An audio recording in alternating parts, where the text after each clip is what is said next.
What's happening, people? It's Monday. It's time for Ashmatic Analysis. Main man, you good?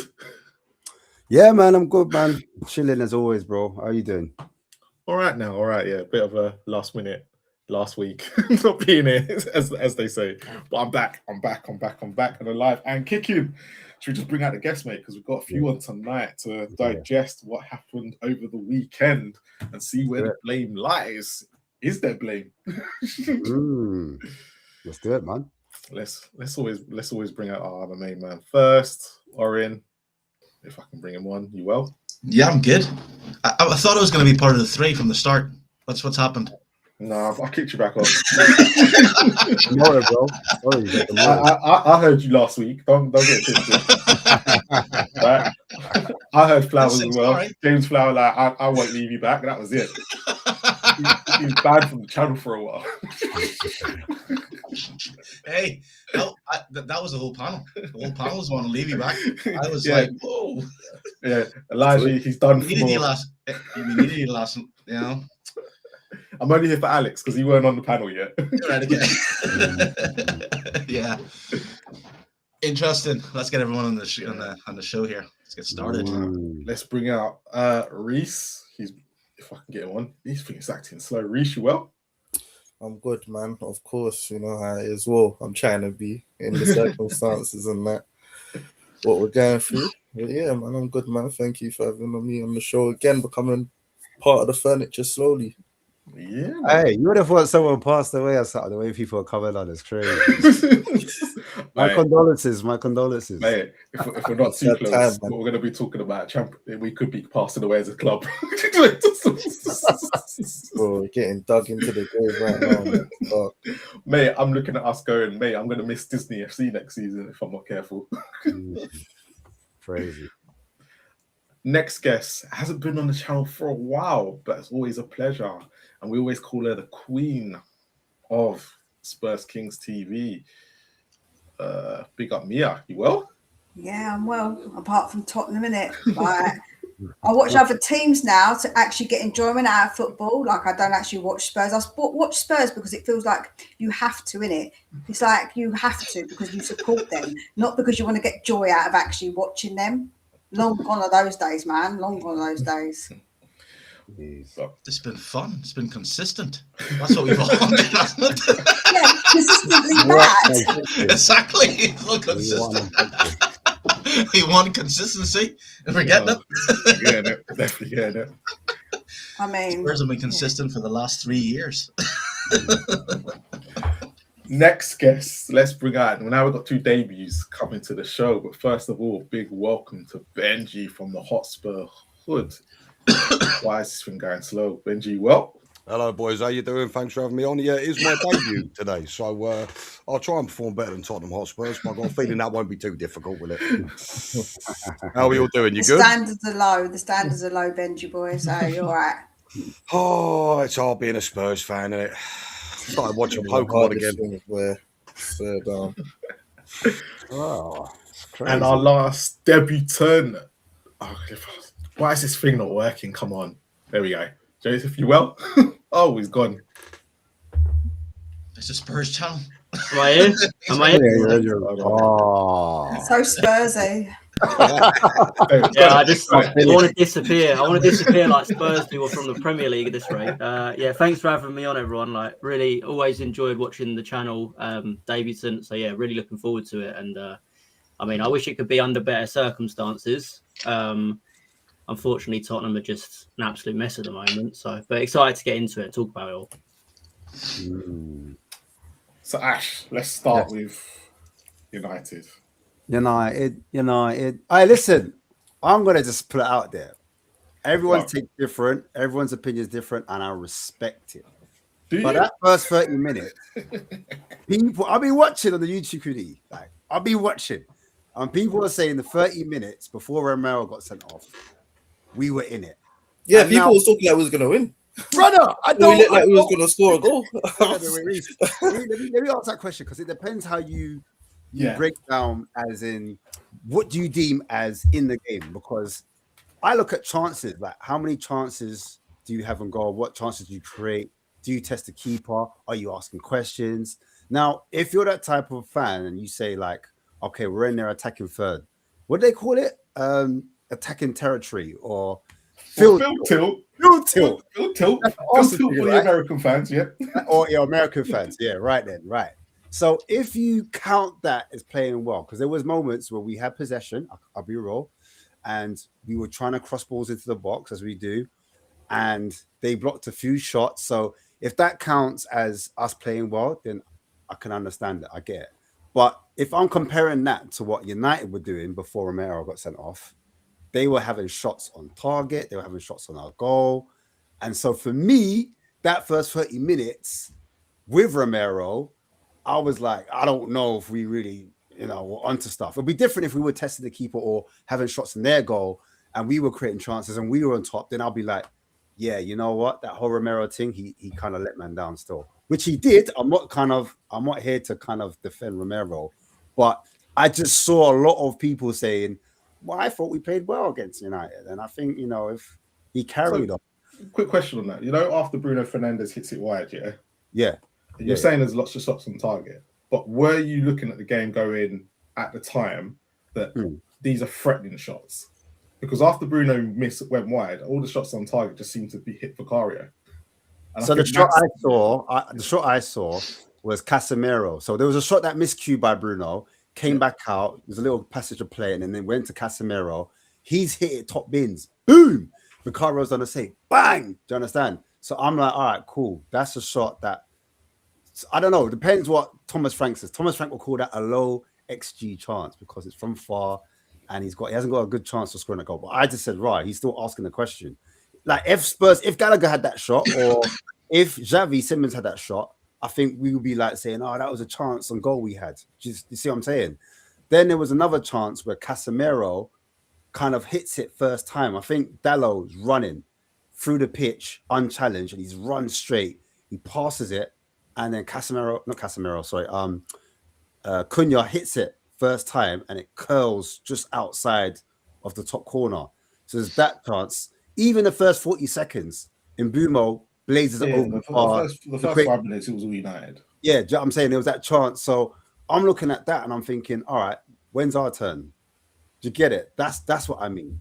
So I think as well, they looked more dangerous when they did attack. Like we looked like it was not really, do you know what I mean? Like I felt like it weren't like we were going to really score, but they actually looked like they were when they were attacking. That's how I perceived it. When I was watching it, yeah, you see that shot from Cunha. That's when I knew like they was getting a bit warm. Like when I've seen that shot come in now, I'm seeing, all right, cool, they're starting to get on target because there was the kind of Mbemo shot going, like all them ones, but then when they started locking in, I think that was part of what they was trying to do, just bang long shots and just get on the end of any parries from the keeper or whatever not. And then the chances we were starting to kind of have, I was seeing that there was a chance where someone's kind of put the ball across goal, and I think Solanke was kind of running onto it, but he was a bit too slow for it and kind of didn't get there.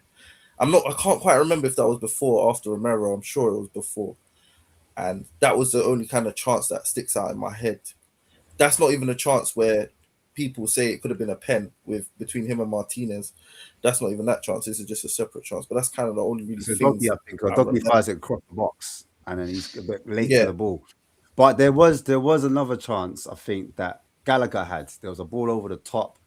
And I think it was Xavi. Xavi played an unbelievable ball over the top. Like it's what we wanted from him. Like what we've wanted from him since he joined. He finally, he's starting to kind of come through at the moment. Obviously, he kind of had that kind of slow, sluggish start, which I think a lot of us were expecting. Coming from the Bundesliga, it's not an easy move to come to the Prem, and obviously the physical nature of the Premier League is so much different to what he would have experienced previously in France and Spain and Germany. But like that ball, we're starting to see those little bits of expertise, like that kind of quality that we've needed. That person who can just play a pass out of nowhere. What we expected, like what we got from Eriksen when he was here and things like that. That was the type of ball that we saw. And obviously Gallagher couldn't get on the end of it, but you're right. Like there was a couple of chances here and there, but I think that 30 minutes, I think it'll be being kind to Spurs with thinking that we were fully, in the game. I think United kind of had dictating the game somewhat. We were in it, and we weren't looking like we were going to concede easily. But I think United were on top, and if the game continued on that way, I think we probably would have ended up going 1-0 down eventually, even if Romero stayed on the pitch. I mean, can I just caveat off what you just said there, Joseph? Like for me with Xavi, here you've got a guy that's played, you know, four seasons of top level football, and 3 of those 4 seasons he's got double GA. So we all knew that there was a player there, but I just think with him there's been an adjustment period, and 100%. I would say, like personally, because I've heard people say, "Oh yeah, Benji, he's been hit and miss throughout the season." Personally, I think he's been shocking this season. However, the last 4 games for me, I've seen something. Now I'm starting to see, I think we're all starting to see what he's about. And if he can continue in that vein of form and keep growing and building, I think we've got a hell of a player there, guys. Hell of a player there. So here's hoping. All right, what do you reckon, man? About what? You covered everything. He's done already. We've only been on for 10 minutes. I don't know about the movie that you watched last night. Do you know what I'm saying? Like, what are we doing here? Yeah. I wouldn't say Spurs were in it, but they were growing into the game. And I think it was just a case of maybe United was going to come out strong anyway, you know, attacking Old Trafford. And I think Spurs were doing well to contain them. And then Romero does what Romero does. So, yeah, enough said about that. Yeah, Xavi, it's kind of like, I said it from the start, I think like he's a player that's going to mature. And because he's had different leagues, he knows how to adapt quicker. He hasn't just stuck in one league and then he's gone and challenged himself mentally, physically, and he's growing. And now it's now up to the players to understand his level, his mindset, to know that. And that's why I think with Solanke coming back, he's that player who does, Conor Gallagher as well, because they know that, right, if he gets the ball, we'll make a run. We won't just stand and ball watch. So, yeah, I think a lot of those players are starting to figure out what he's like and then make the runs for him, because that's what he did at RG Leipzig. A lot of players, as soon as he got the ball, they were running for him, all left, right, whatever, you know, giving him options, which allowed him to then maybe dribble or, you know, give him multiple options. So, yeah, I think he's becoming a leader as well. So the question really is, does anyone on a panel think that if Romero wasn't sent off, we would have either I'm asking, isn't it? Like, we would have won the game, or B, like, got a point at Old Trafford? It's a valid question, right? Like Thomas. Well, yeah, that's the thing. It's like, I understand what you're saying, but I think that slowing down and eventually United would have started getting nervous, because Spurs that was the first time United has beaten Spurs in what, nine matches or something. Yeah. Something crazy. Yeah. You know, so basically, as soon as that Romero challenge happened, I thought that was it. And after that, it's not like, yes, United had their chances, I'm not saying that, but I mean, I think a lot of people will think it's going to be 5-0 or whatever, but the players were resolute. And yeah, we did stay in the game for longer. Yeah, and then it was had to make the changes. So I think it was a case of, yeah, United were having chances, but like I said, Romero just, yeah. Does anyone think like us going to 10 men? Oh, go on, Mia. Go on. Can I just throw a grenade in and say that I feel like we stayed in the game because we didn't actually try to win the game? Yeah, 100%. I was basically getting to that. That's what I was thinking. I was going to say, it's harder. Did we make ourselves harder to beat because we were? Yeah, we did, because of obviously the Odegaard substitution. But the thing that Oren said at the beginning, there was something that you kind of missed, and that's why it was more about not playing well, but something. He said we were containing Man United. Yeah, and I think that was the most important part. And I think as the time went on, if Man United would have gone top of it, possibly would have scored. But if we contained them as much as we did, and like we tried to do when the man got sent off, I think United were probably going to start pushing more men forward, which meant if Odegaard was still on the pitch, Xavi doing what he does best, we may have stretched him. And I think that's Odegaard might have running behind, got a chance. Oh yeah. And the reason why I asked that is because Odegaard, I ain't got a problem with Odegaard, I'll be real. Yeah. But in terms of attacking in the Premier League, he's got no goals. He hasn't scored. He hasn't scored for us. But it's not about scoring, it's about getting in positions to cross the ball. And that's what he's got it is. And have the space behind. He's got 2 assists this season, but in terms of running him behind, I haven't seen that a lot. I've seen him more want ball to feet, if that makes sense. Like he's more like that's more him. Kudos, like Kudos likes the ball to feet. He doesn't really stretch Lennon. the opponent. Let's And go then I old look school. at Xavi. No, I've been saying it. I look at Xavi. Xavi's similar. Xavi doesn't really run in behind like that. He's more of a creator. If you look at the 2 goals we scored against City, one was from Xavi from the left, whipping that ball into Solanke, who scored, and then the other one was from the other side from Gallagher, who crossed that ball into Solanke, who did the scorpion kick.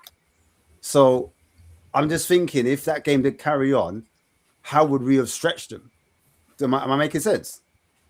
Yeah, I don't think we would have, because I think even at chances when we did have a chance to sort of break, we were really slow with it. We were like looking around going, should we pass the halfway line? Like, should we? Like, we just slow it down. So I don't know if we would have stretched them, because I think we slow it down a lot when you watch us play. We never break quick enough, in my opinion. We don't have enough speed on the pitch in general, though. Like you said, Odebear is probably the only player who has real speed in our team, at least going forward.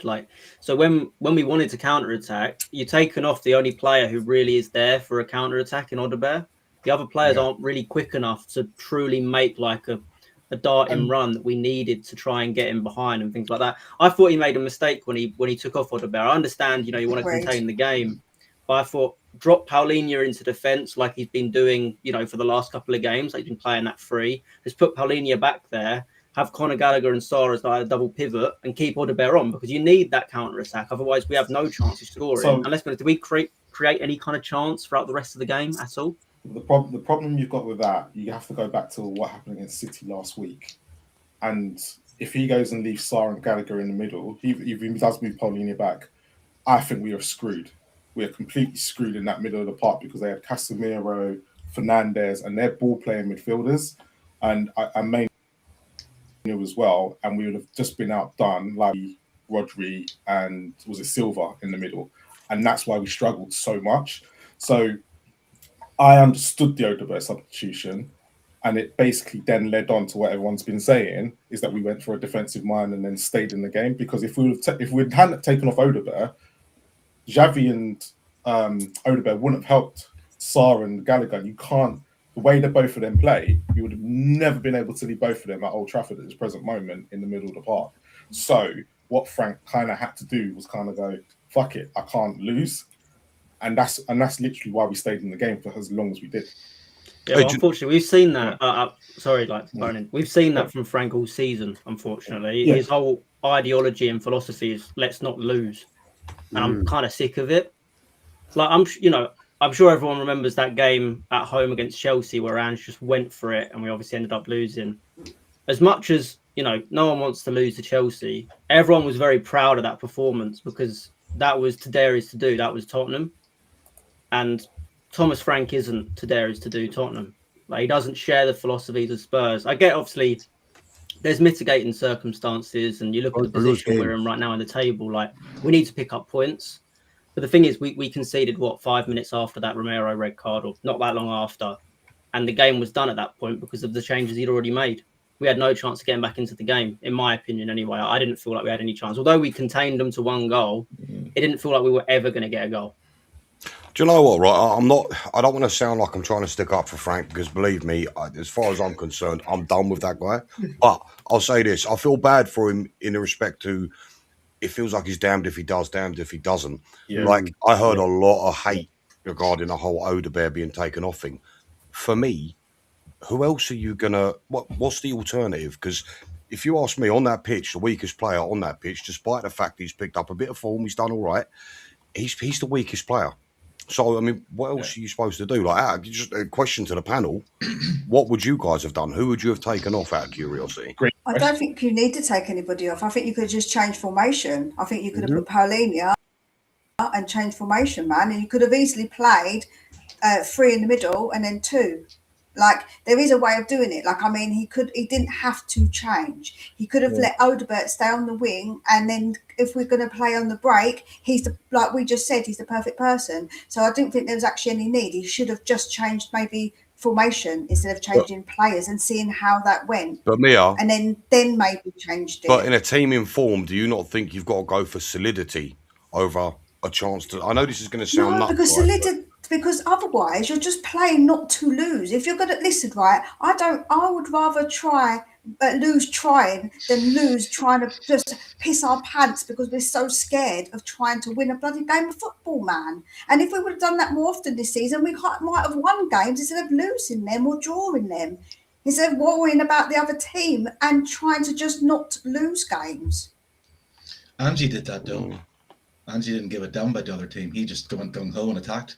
How did he do? Yeah, I understand that, and I'm not. No. How did he do?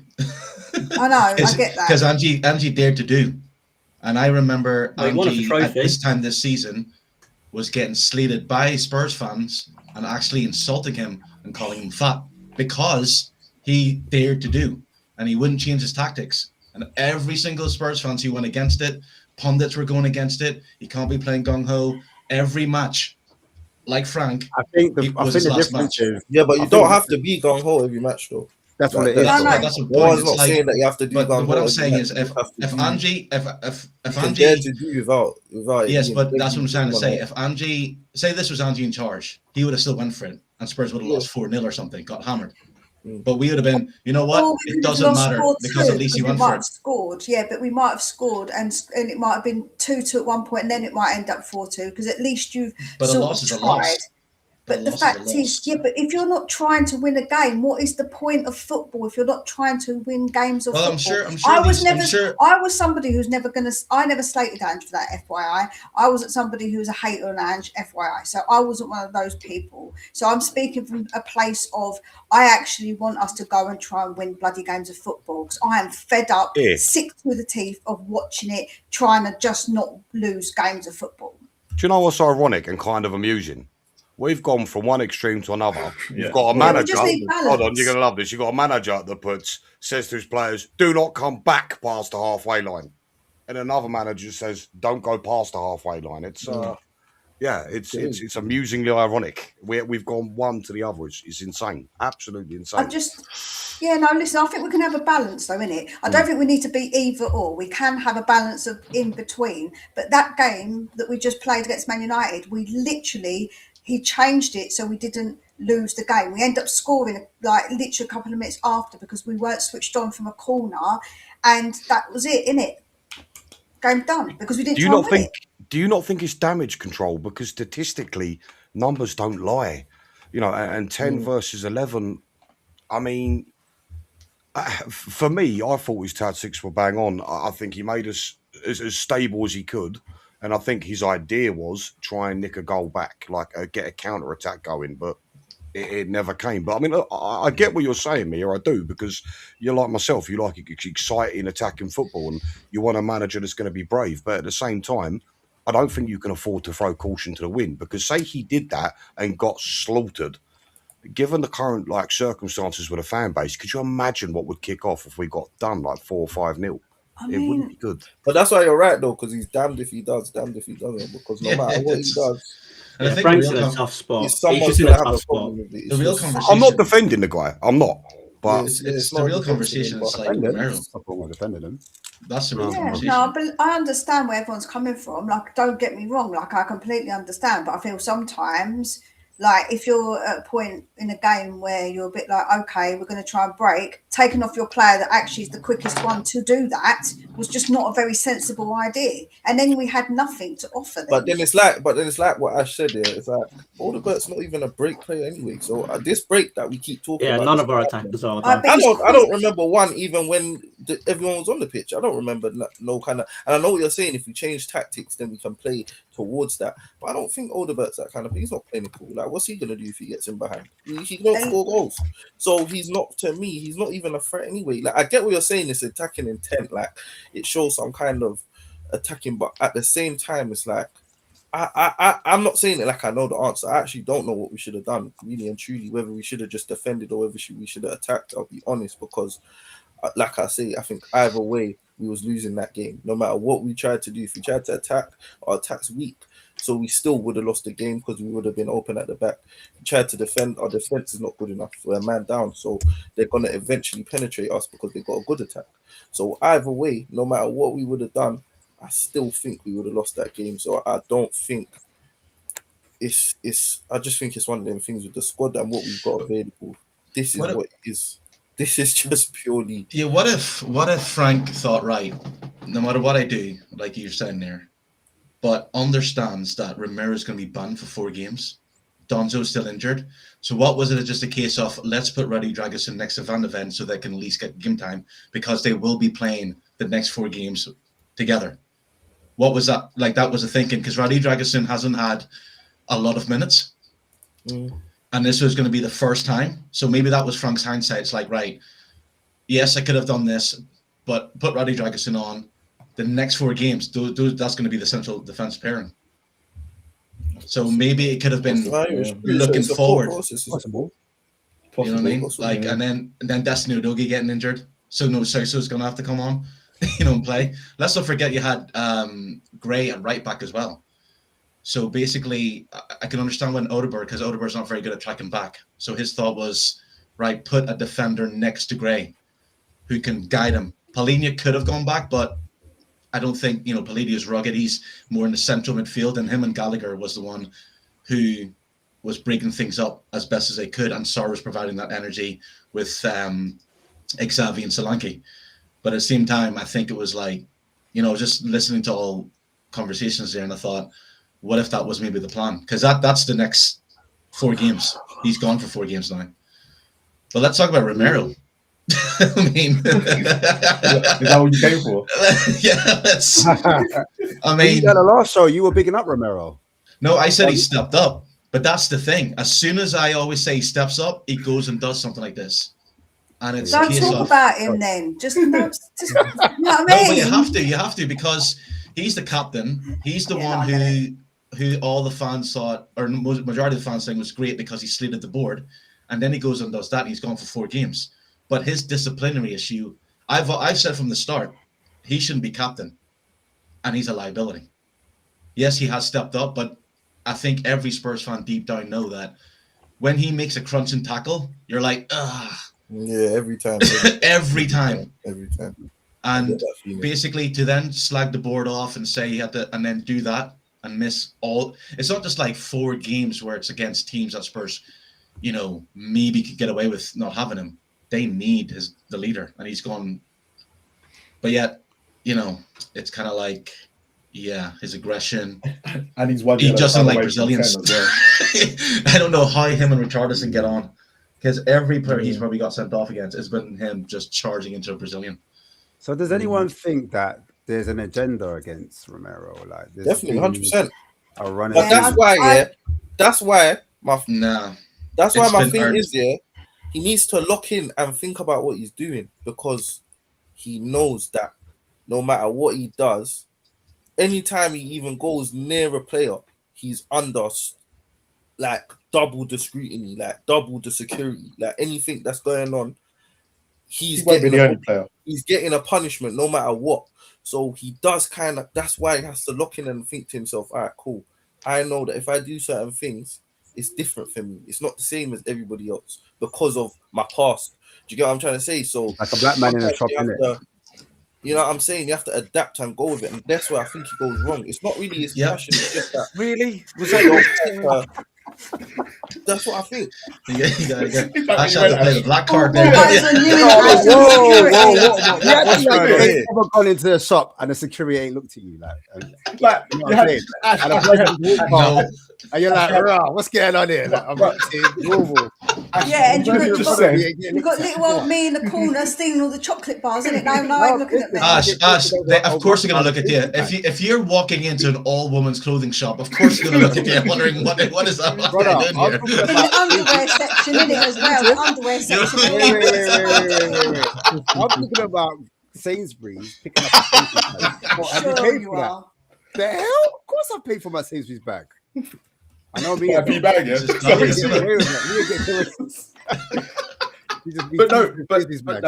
he's got Lee Cattermole syndrome, right? And that's what's going on with Romero right now. And this is what he needs to understand. Every time Lee Cattermole was a prime example, because he was one person that the refs went. As soon as he made a tackle, they knew straight away that they were going to try and book him or send him off, because they were always late. And Romero's got the same reputation. And that's but the problem is, before this season, Romero's disciplinary record, I know they're bringing it up, saying he's had this many, but his disciplinary record last year wasn't that bad. It's been really terrible this year because he's already had the Liverpool sending off. He's had the suspension for yellow cards, and then he's about to get the suspension for the second yellow cards because he's guaranteed to get one before the end of the season. Some of those yellow cards, though, they were literally him talking to the ref. And I feel like the ref has forgotten he's the captain. Do you know what I'm saying? Like, what are you talking to me for? You know what I'm saying? I'm like, bro, I'm the captain. I've got to talk to you. But it's again, it's how he was talking. He wasn't going, here, ref, can we have a word? Hold on a minute. So many other players do it, though. Yeah, so no many one other players do it, and they don't get penalised like he does, man. Do you know how many times you see people go up to the ref and yell in his face and be all like up in their faces, and they get nothing, man? It's that reputation he's got. Can I read? Yeah, but that's what I'm saying. He's earned it. You cannot say he hasn't earned that. Hey, can I go against the grain here, guys? Go on. Right, I've had many debates in the past whether or not Romero's world class. I mean, look, you can say I think it's 3 out of his 4 finals he's won, but realistically, when it comes down to it, I think being world class, you've got to have consistency, and that's something Romero doesn't have clearly. However, I will say this much: I love Romero. I love everything about him. I love his fire. I love his desire. I love his passion. You know, and him talking shit. Him talking shit about the board. I'm seeing Spurs fans going, oh, what the fuck is he doing? Who does he think he is? That's the closest thing we've got to having a fucking fan in the team because he's just saying what we feel. Why can't he say that sort of shit? But look, listen, like that Man United game, I lost my fucking mind and go, can I swear? Yeah, of course he can. You just have. Sorry.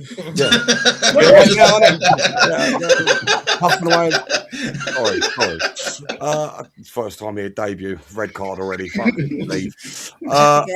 Yeah, sorry. But you know, so that Man United game, that tackle, like, so the way I looked at that tackle, for me, that was just the law of motion.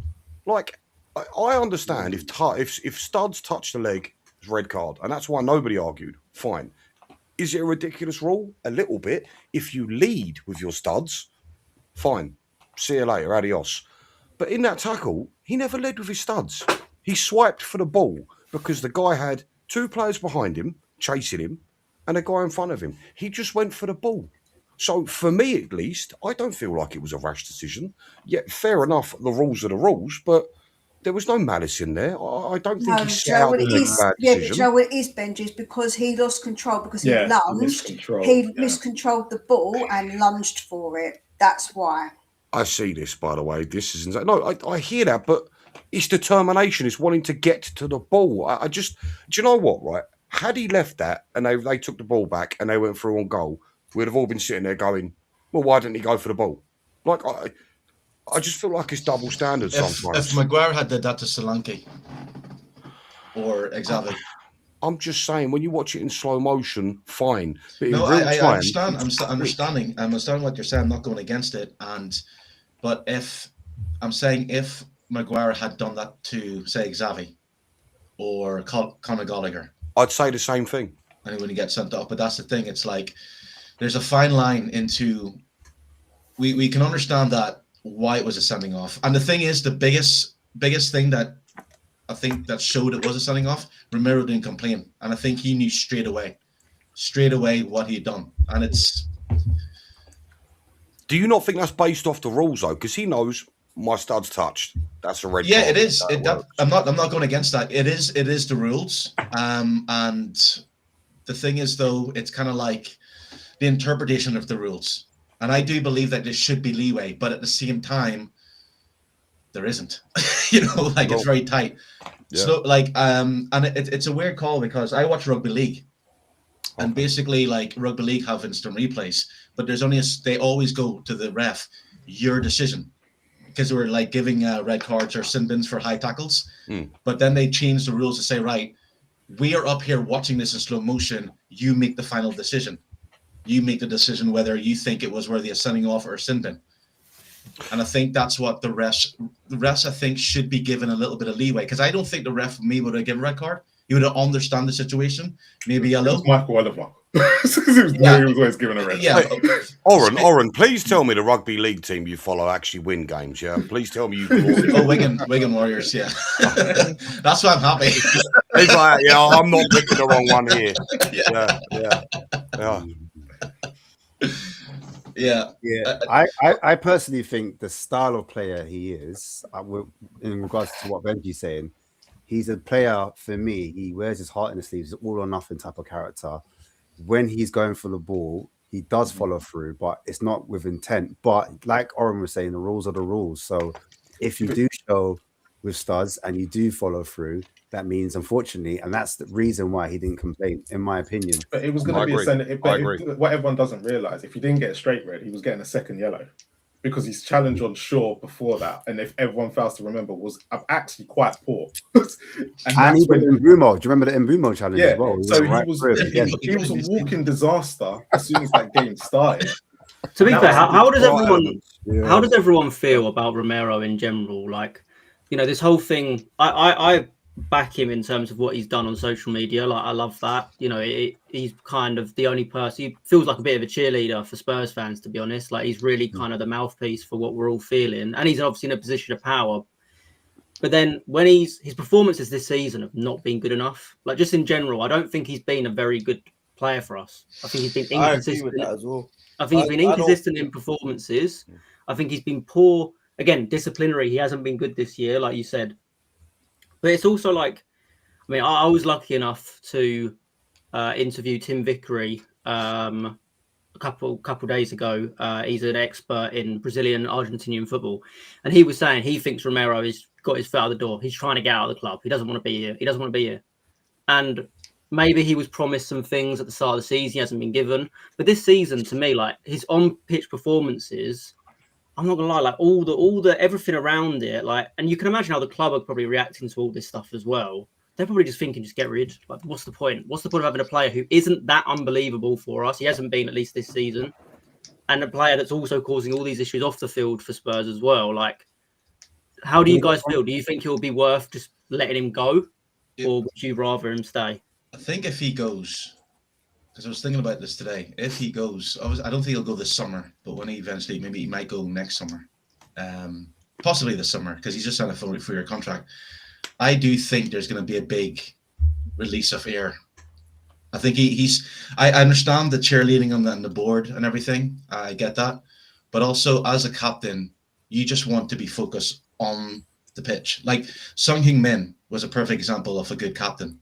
No matter how crazy the club got the 2 seasons, I mean, that was probably the worst time for him. He never once went, because it's not his job to speak about the board. Hey, Oren, you know what's funny about that? People were not rating Son as a captain. I know, because I get that, but I'm saying as a captain, what I think when Romero slates the board, it's always when he needs a deflection, because he's not going to be slating the board for the next 4 games.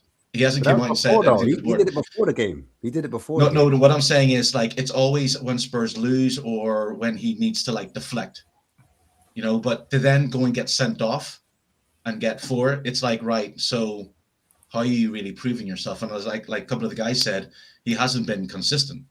And there's a couple of matches as well where they looked at it and they said he should have been sent off. I think it was at Brentford or something where he. Are we all forgetting the goals that he scored us to sort of win us matches as well, man? I'm not trying to defend him completely, but I think if he wants to leave, he should leave, because I'm not one of these people that wants a player at my club that don't really want to be it at all, man. Because if their head ain't in it, they're not in it. Like, that's not for me. But the fact is, he's actually scored goals for us as well, man. I think a lot of people see like that side of him and forget that actually he has helped us a little bit as well with stuff. I know people say, well, he helped. What? I'm saying that Newcastle game is an example, right? Burnley.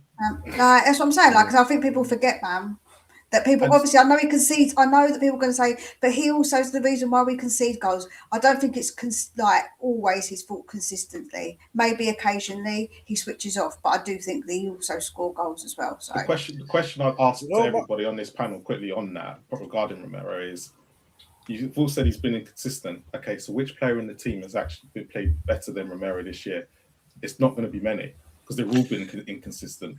Do you know what's frustrating? That's why we are where we are in the league. Yeah. The team ain't good. Yeah, so it's not just like we're all saying, like, the Romero's kind of, we've all kind of just gone, he's not done this, he's not done that. But actually, Romero's not alone in that. Like, Pete Van de Ven's been the same. He's been inconsistent this season. But yeah, he has scored goals for us. You're right, but don't you feel like we should be holding that we should be holding our captain to a bit of a higher, higher level. Like if Odebear or Tell is inconsistent, I can kind of accept it a bit more. But Romero is supposed to be the Argentinian best centre back, won the World Cup, been around the block, been an unbelievable defender. He's the one that we need to be consistent out of anybody. Here you lot. Do you know what's really frustrating about Romero? If you want consistency, and this is just my opinion, if you want consistency, you go with my boy Danzo. I love Danzo. I'm so happy he's in the club. But you want consistency, you go Danzo. Out of curiosity, though, and I'll ask the board. In a final, who are you picking, Danzo or Romero? This is what annoys me with Romero. Like, that's it. I'll pick Romero any day, though. I can't lie. That's what Benji's saying. It's like I think it's more kind of a frustration because Mia, you're right. He has become important in scoring, but now because of this action, he misses 4 games and he misses a month where Spurs really do need all their best players, and he's not going to be there anymore at all. Do you know what's? Go on. Sorry, I thought you finished. No, that's it. That's it. Yeah. Yeah. No, I'm really sorry, Arwan. You can carry on after because I thought you were going to say something. But I just think on the ball, like I was watching Man United. When Man United have the ball, they had like 2 centre backs, and then they had like another 3 players in front, and then they had 5 attackers in it. But what they did with their 2 centre backs, they were the ones firing the ball into the midfield, and then the 3 midfielders, they were like the connectors to the attack. You see what I'm saying? So when Romero's on the ball, he's that guy for us, innit? I was looking at Martinez. Martinez is constantly getting his foot on the ball, slowing it down at times, and then making those diagonal passes passing through the lines, innit, almost. And then it'll go to like, was it Kobe Mainu or a Fernandez or even a Casemiro, and then, they'll take up the field. When it's with us, Romero will put his foot on the ball, and fans will complain, oh, he's slowing it down. Why is he slowing it down for? Or he would pass it, and then it would turn over, and then Romero's having to do the most because the players in front of him aren't able to hold the ball or able to take it up to another level. And if you look at our midfield, we don't really have any ball progressors. So like Romero's having to do that job as well. And I'm like, I like Danso's mentality. I like where his head's at. He's a good communicator with the fans, etc. And he's an old school defender where, puts his body on the line, blocks it. Yeah, but in terms of like when he's got his foot on the ball, like when he's in possession, to me he looks clunky. I'll be real. His passing, it's just clunky. You like he's heavy on the ball. He just looks mad heavy. He can't pass straight. He can't pass in a straight line. Every time he passes it, it doesn't go to the player it's supposed to go to. And just to follow you up, Ash, the problem I have with Romero is that, no, he's not the best defender in the world. But you see, it becomes a club problem where every time we lose somebody, we never replace them with nothing better. So everyone that's begging for Romero to go now, I promise you in a year's time, you're going to be looking at whoever's playing there and saying, I wish I had Romero. I promise you that. I'm not going to lie. If Luka Vuskovic comes in and he's playing, I don't know if I'll be saying it. We don't know what Luka Vuskovic is going to do in the Premier League. Though. No one. I'm excited about him. I don't think we don't know. Wait, real quick before you go, Oren. Yeah, I remember when he was in training. I can't remember what game it was, but it was pre-season, and he's come out and he said, "You know what? Yeah, I've seen the levels. I don't think I'm ready yet. Let me go. Let me go to another league. I'll come back." I don't blame him for that, but I'm excited for him, man. Yeah, but is it because of the goals he's scoring? Because actually, when you think of it defensively, they've not been. Where's the defender? Oh no, but he has been. If you look at his statistics, he has the best aerial win rate in the whole of the Bundesliga. He's been unbelievable there. He has been really, really good. No, the Prem's a different beast. That's the way I see it. The Prem is not the same thing. Yeah, you can't come here. I don't think you're just gonna come here as Xavi. It's not gonna be like that. So you can say, Vuskovic. How old is Vuskovic? 20. You think he's gonna come in? 18, I think. No chance. 18, no chance. I think we need to get him into the team sooner or rather than later. Otherwise, he'll leave and he'll go to a better club, and we'll regret it. I think he's gone already. I want him to be here. Yeah, so do I.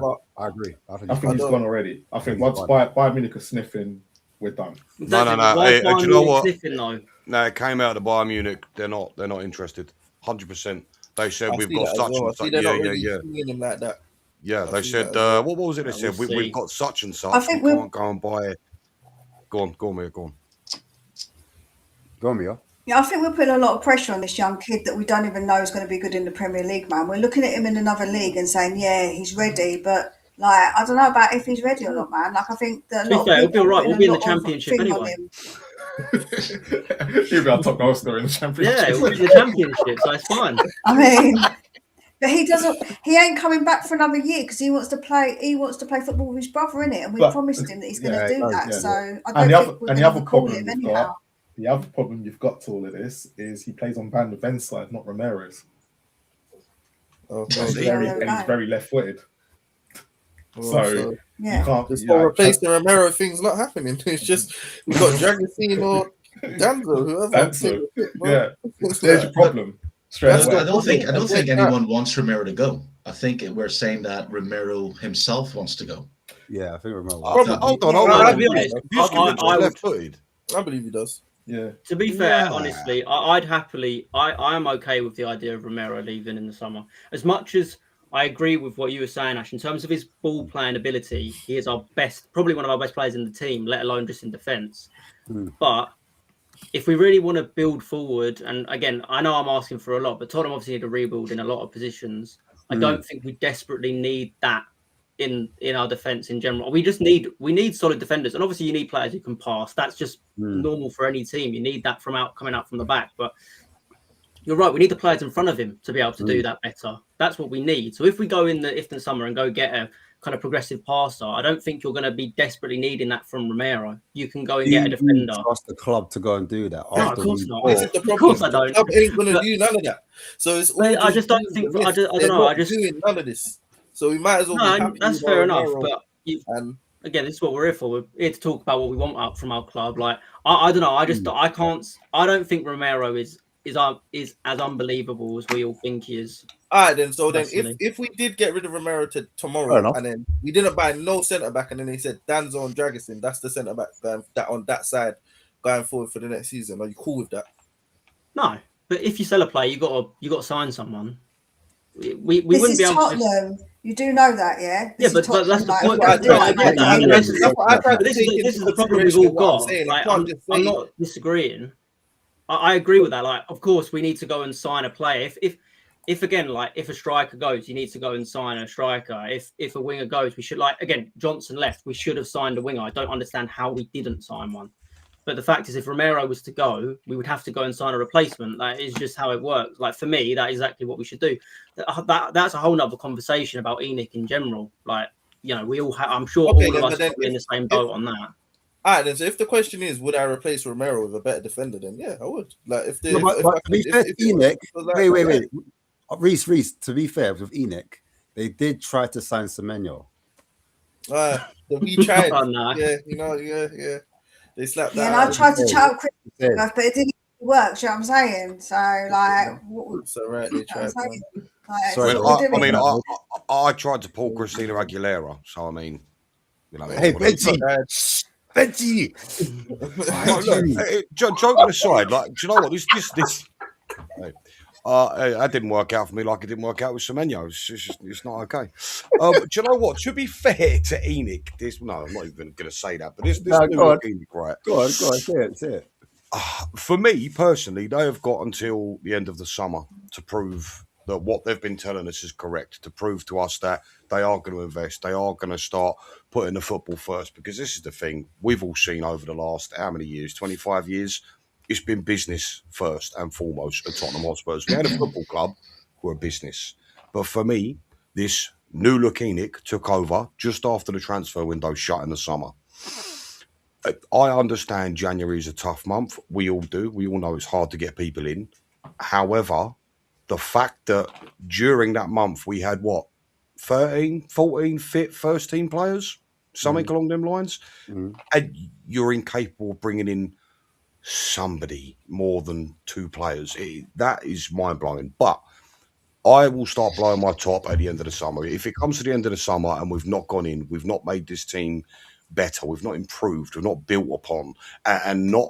See, what bugs me with Spurs the last few years, you know what we've been? We've been reactionary. We've not been progressive when it comes to signings. We've not gone, right, we like this guy, he's who's going to improve us, let's go get him. What we've done is shit, he's injured.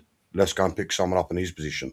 We've not been productive. We've been. Do you know what I'm getting at? We're not buying players to improve the team. We're buying players to replace the ones that are injured.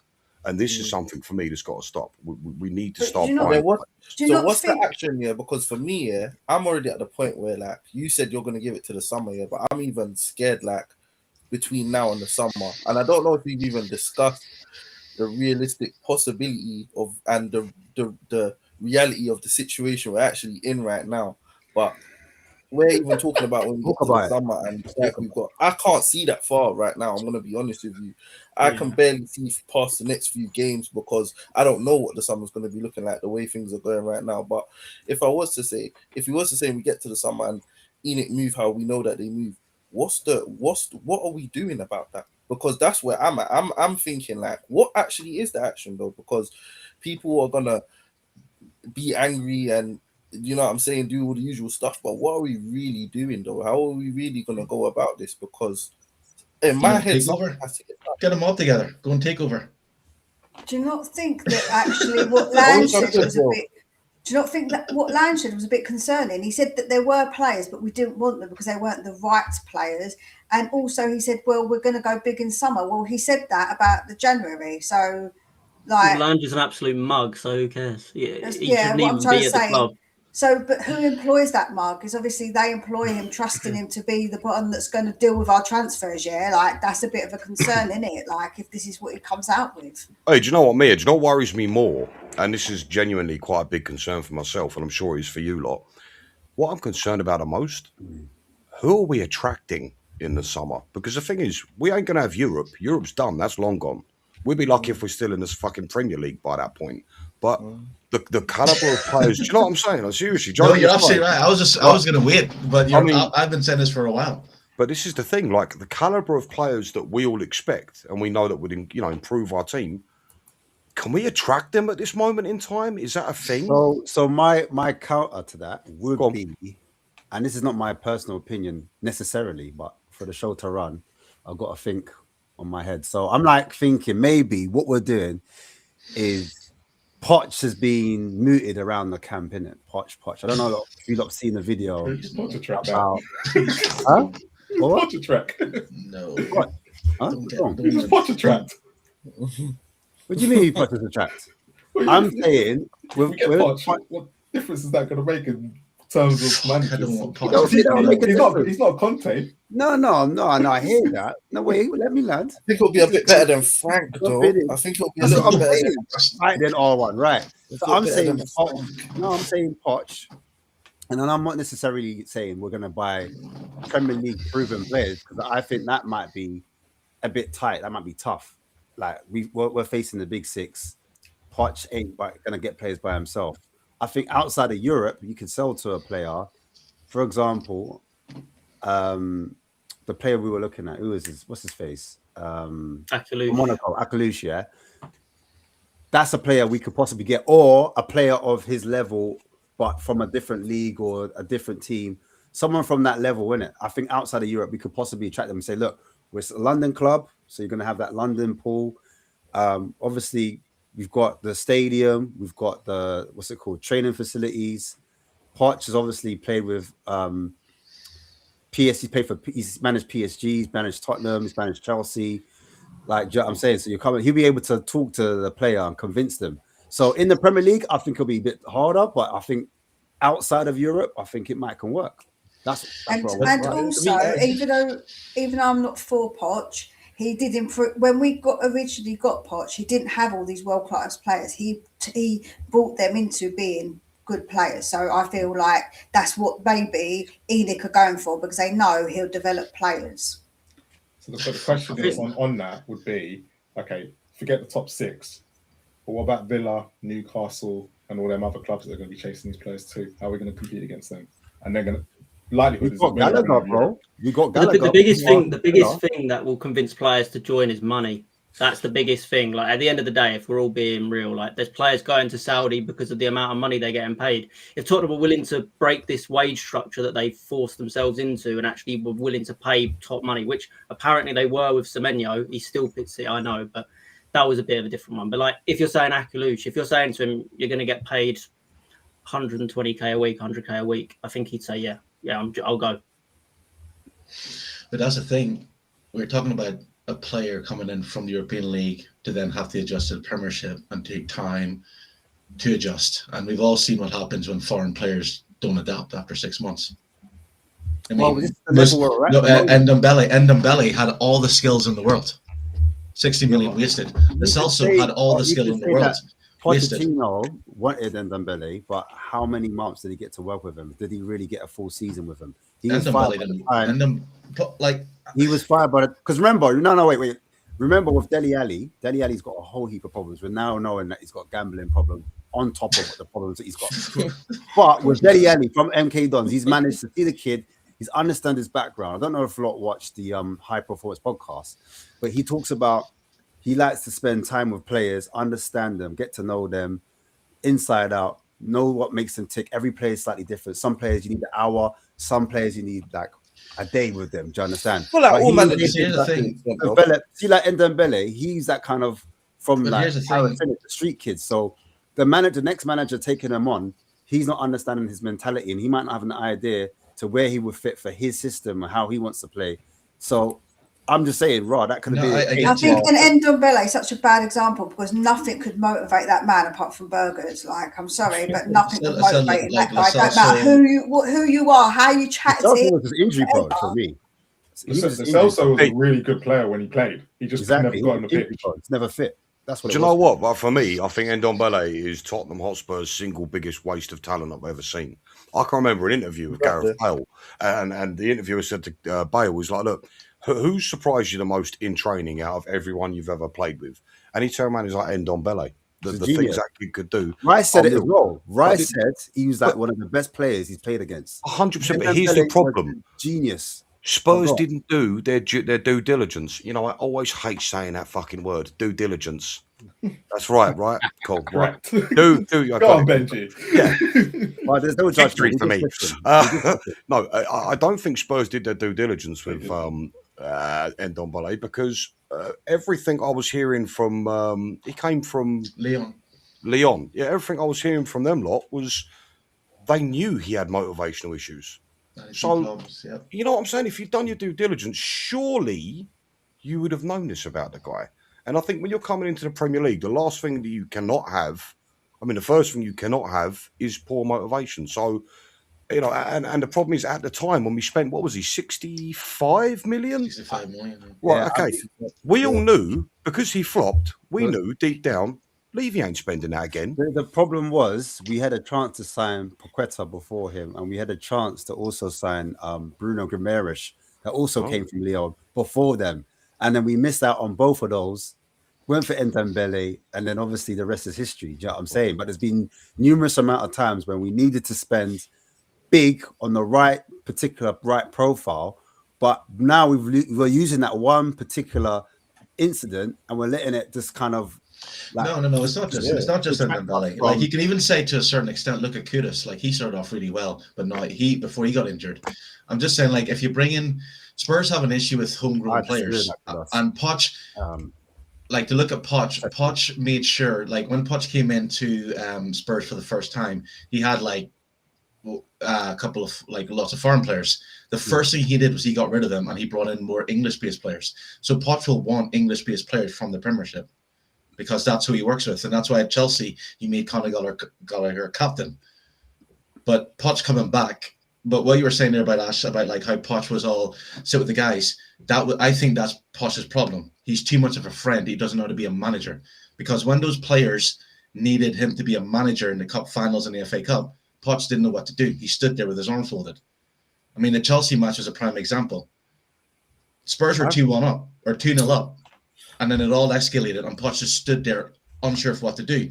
That's when he needed to kick off and say, right, I'm going to be a manager here. I'm going to tell these players what to do. Like, and there's a fine balance between being a mate and a manager. And do you know what? To follow up with what you're saying as well, I kind of agree with that. And with my thing of why I say I want Poch to come back here, it's not because I think he can compete tactically with some of the managers or the football where football is now. I'm not too sure about that. But the only reason why I kind of want Poch back now and only now is because I feel like he's the only manager that can get at least 75% of fans on his side. And then why I think it's good that the fans can get on his side is because I feel like the players that we have now, at the very least, need some kind of home that they can feel like they can play in. So at least if they can feel like the fans in, I'm not saying that the fans don't support them, they do. But you know where how quick will the fans turn though? Sorry, say that again. How quick will the fans turn though? Poch will get more time. 100%. Yeah, fans would. That I don't know. That I don't know. So that's what we're saying. So because he's a nice guy, I think he'll get longer than anyone else, though. I think what you're saying, Reese, is he would bring unity again. Yeah. You get what I'm saying? I think he'll bring a unity that will then pass down in the stadium onto the players because they can't even win a game at home. If you can't even do that, there's no hope. So at least if they can feel something from that, I feel like that's only hope because I don't trust the board to get what is required. I'm gonna be honest. I feel like I've given up with that. I don't trust them to get required. So it's like we have to build it from within somehow. And at least if we can give the players something to play for within the stadium, that can somewhat help. I know it's not what we need, then that's not what I'm saying. But in the situation that we're in now, because things are dark. Like, I don't know if people are really understanding where we are. Like this is the second season running that we're in these kind of positions. This is an actual thing that's happening.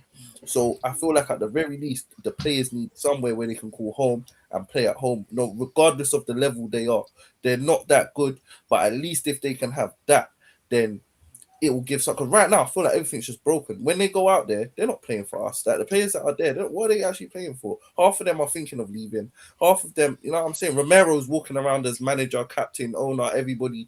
So at this point, I don't really know what the players are playing for. And at least if we can give them that and Poch can bring that kind of unity between players and fans and there, at least we can start there. That's me just hoping as a last hope. I'm being honest. I think you're bang on, 100% bang on. I think you start at the unity, and right now that's something we don't have at Spurs. I couldn't have said that better myself. I think Frank can't get that. Frank can't get no unity no Frank's more. done. But that's the thing. Man's got man doing this to him in the first 2 weeks of his tenure, bro. What are you talking about? Unity, bro. He's got Spurs going like that, bro. Like straight away, it's been 2 weeks. Like, I got to ask a question though. People say Frank's lost the dressing room. You're my opinion. Frank never had the dressing room. Yeah, he never had it. So, he never had it. But the thing is, it's like when Poch took over the first time, no Spurs fan expected what to happen happened. Now when he comes back, he'll have expectations. And it's a far bigger now because the one thing that's changed with Poch, this media. And the fans will be united. The fans will be all it's okay, Spurs have lost 4 games in a row, but that media will be drumming, banging the drum. Was it a mistake in coming back? Yeah, but will they? Because if we finish 17th and the likelihood is we're going to finish. No, but that's what I'm saying. I'm saying the expectation, Poch got us the expectation, but now I think Spurs expect that. And I think, yes, in the likelihood of daydreaming, we're thinking he'll get more time.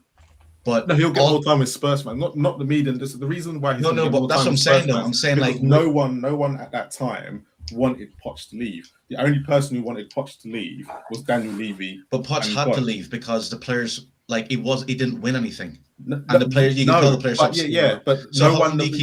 But that was why Daniel Levy started to turn. He was battered with that trophy stick. I totally admit that. Yeah. But at the time when he left, the only person who actually wanted Poch to leave at that time was Daniel Levy because it was the trophy business that the media had hit him with, and Daniel Levy and Enoch at the time.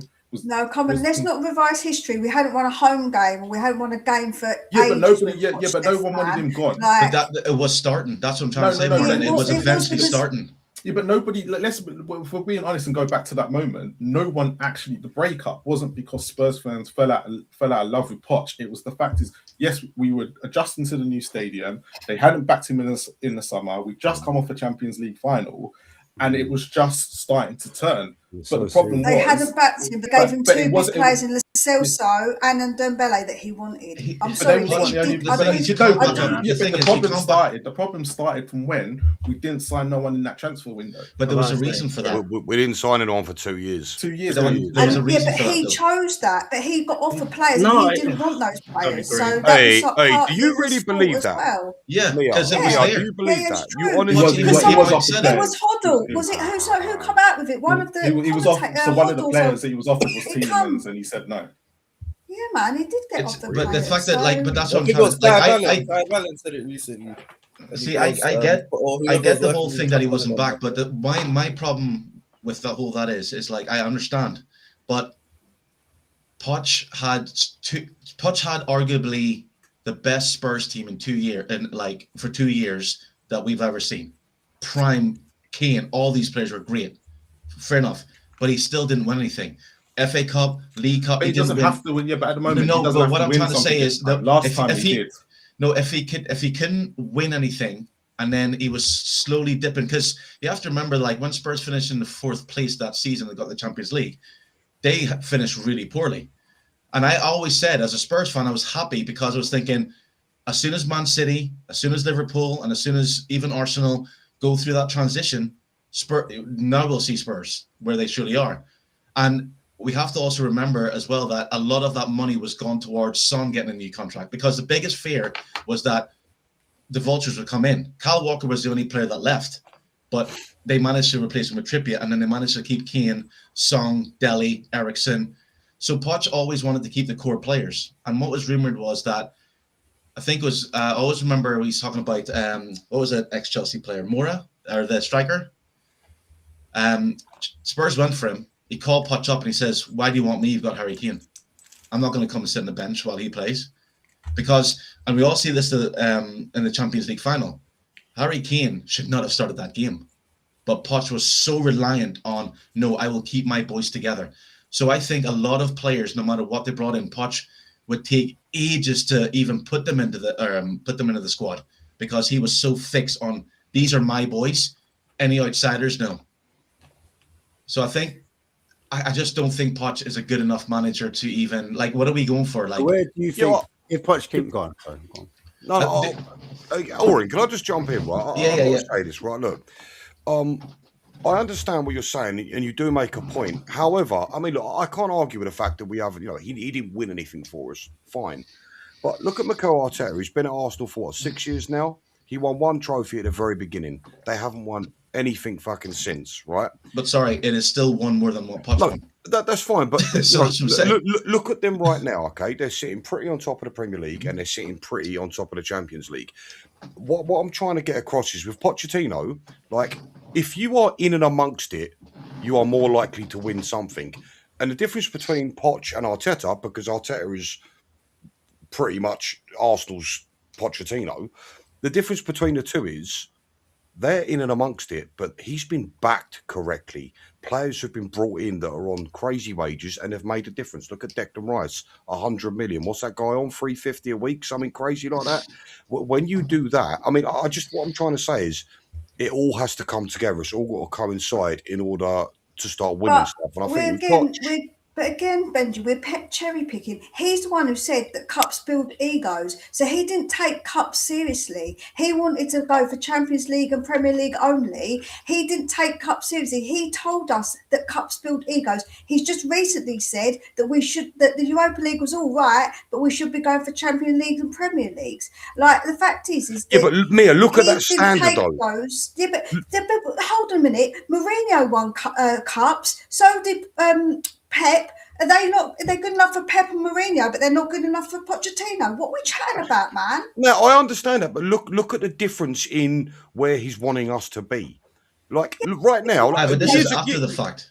Yeah, but you don't want, you think Mourinho because when he was there, basically he had the chances to win the Premiership twice. He bottled it. He had the chance to win the Champions League, bottled it. He had the chance. In fact, I did a history looking. Every single manager that beat Poch in, whether it's a quarter, semis, or finals, were managers who won trophies before. You're telling me that Spurs team should have won their Premiership against Leicester? Can I throw a scenario? Can I throw a scenario? We can say that. Where, go on, Ash. the quick scenario. If anyone can answer. and yeah, you get your point in and after R1. But if Newcastle, who are playing, lost tomorrow, right, and they sacked Eddie Howe, would you lot take Eddie Howe and let Newcastle take Poch? Go on, R1, answer the question. Oh, No. in the comments, answer as well. We'll play tomorrow. I don't know if I'd do that. I would personally. I don't think Poch should come back. I would take Eddie Howe. Something new. That's what we want, not something old nostalgia. Shiny new toy. Oren, why don't you like Pochettino? I think we all need to discuss it. It's not What's going on here? No, it's not I don't like him. This is not about liking him. He's not a mate of mine. I'm saying as a manager, I don't think that he's the right manager to come back to a club. And if he'd have won trophies and stuff, yes, but he proved. And he went to Chelsea, had the billions there. Yes, he got them to 6th. He got to a final. What happened? Loss. Went to PSG.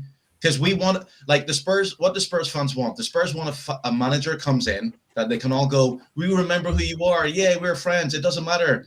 Or do they want a manager who's going to come in and actually take Spurs to the next level? Because as far as I'm concerned, that's why Thomas Frank has been slated. But the next scenario, the next level for us, is top 10. Hold on a minute. He can do that. But that's Can I just say about Eddie Howe? Did he not win them a trophy where Poch could win us a trophy? That trophy was important to them, yeah, and they won it. Yeah? Newcastle are the richest club in England. That he doesn't just because he did it there, don't mean he's gonna come and do it here. It don't mean that. You're saying about Pochettino. You're saying about Pochettino versus Eddie Howe. Eddie Howe's he actually won a trophy, man. Poch didn't think they were important. So Poch won trophies as well.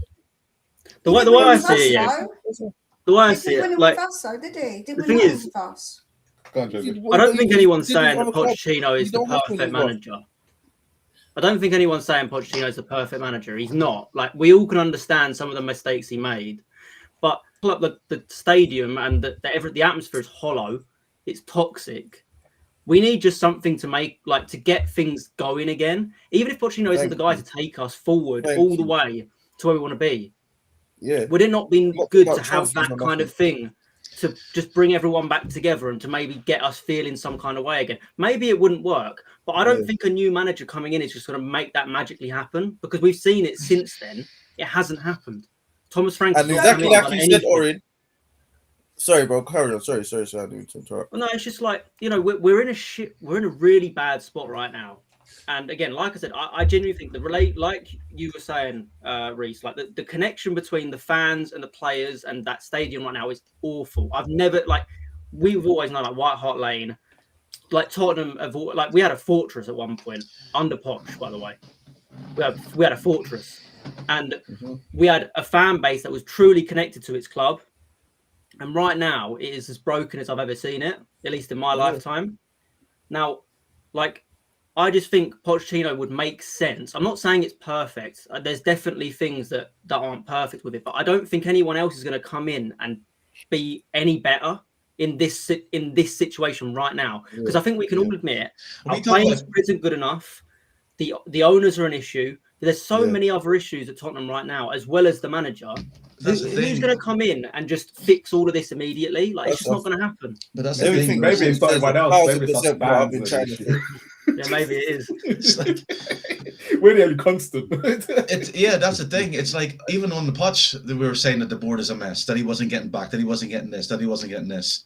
So again, it's a question of. He did get us to a really good spot, though. Remember, like, before Poch and before But that's what I'm trying to say. That's what I'm trying to say. Because Poch got Spurs to that level, we didn't expect him to do that, and it was a shock. So that was the expectations. So now we're saying, Poch, come back. Doesn't matter if you finish 11th.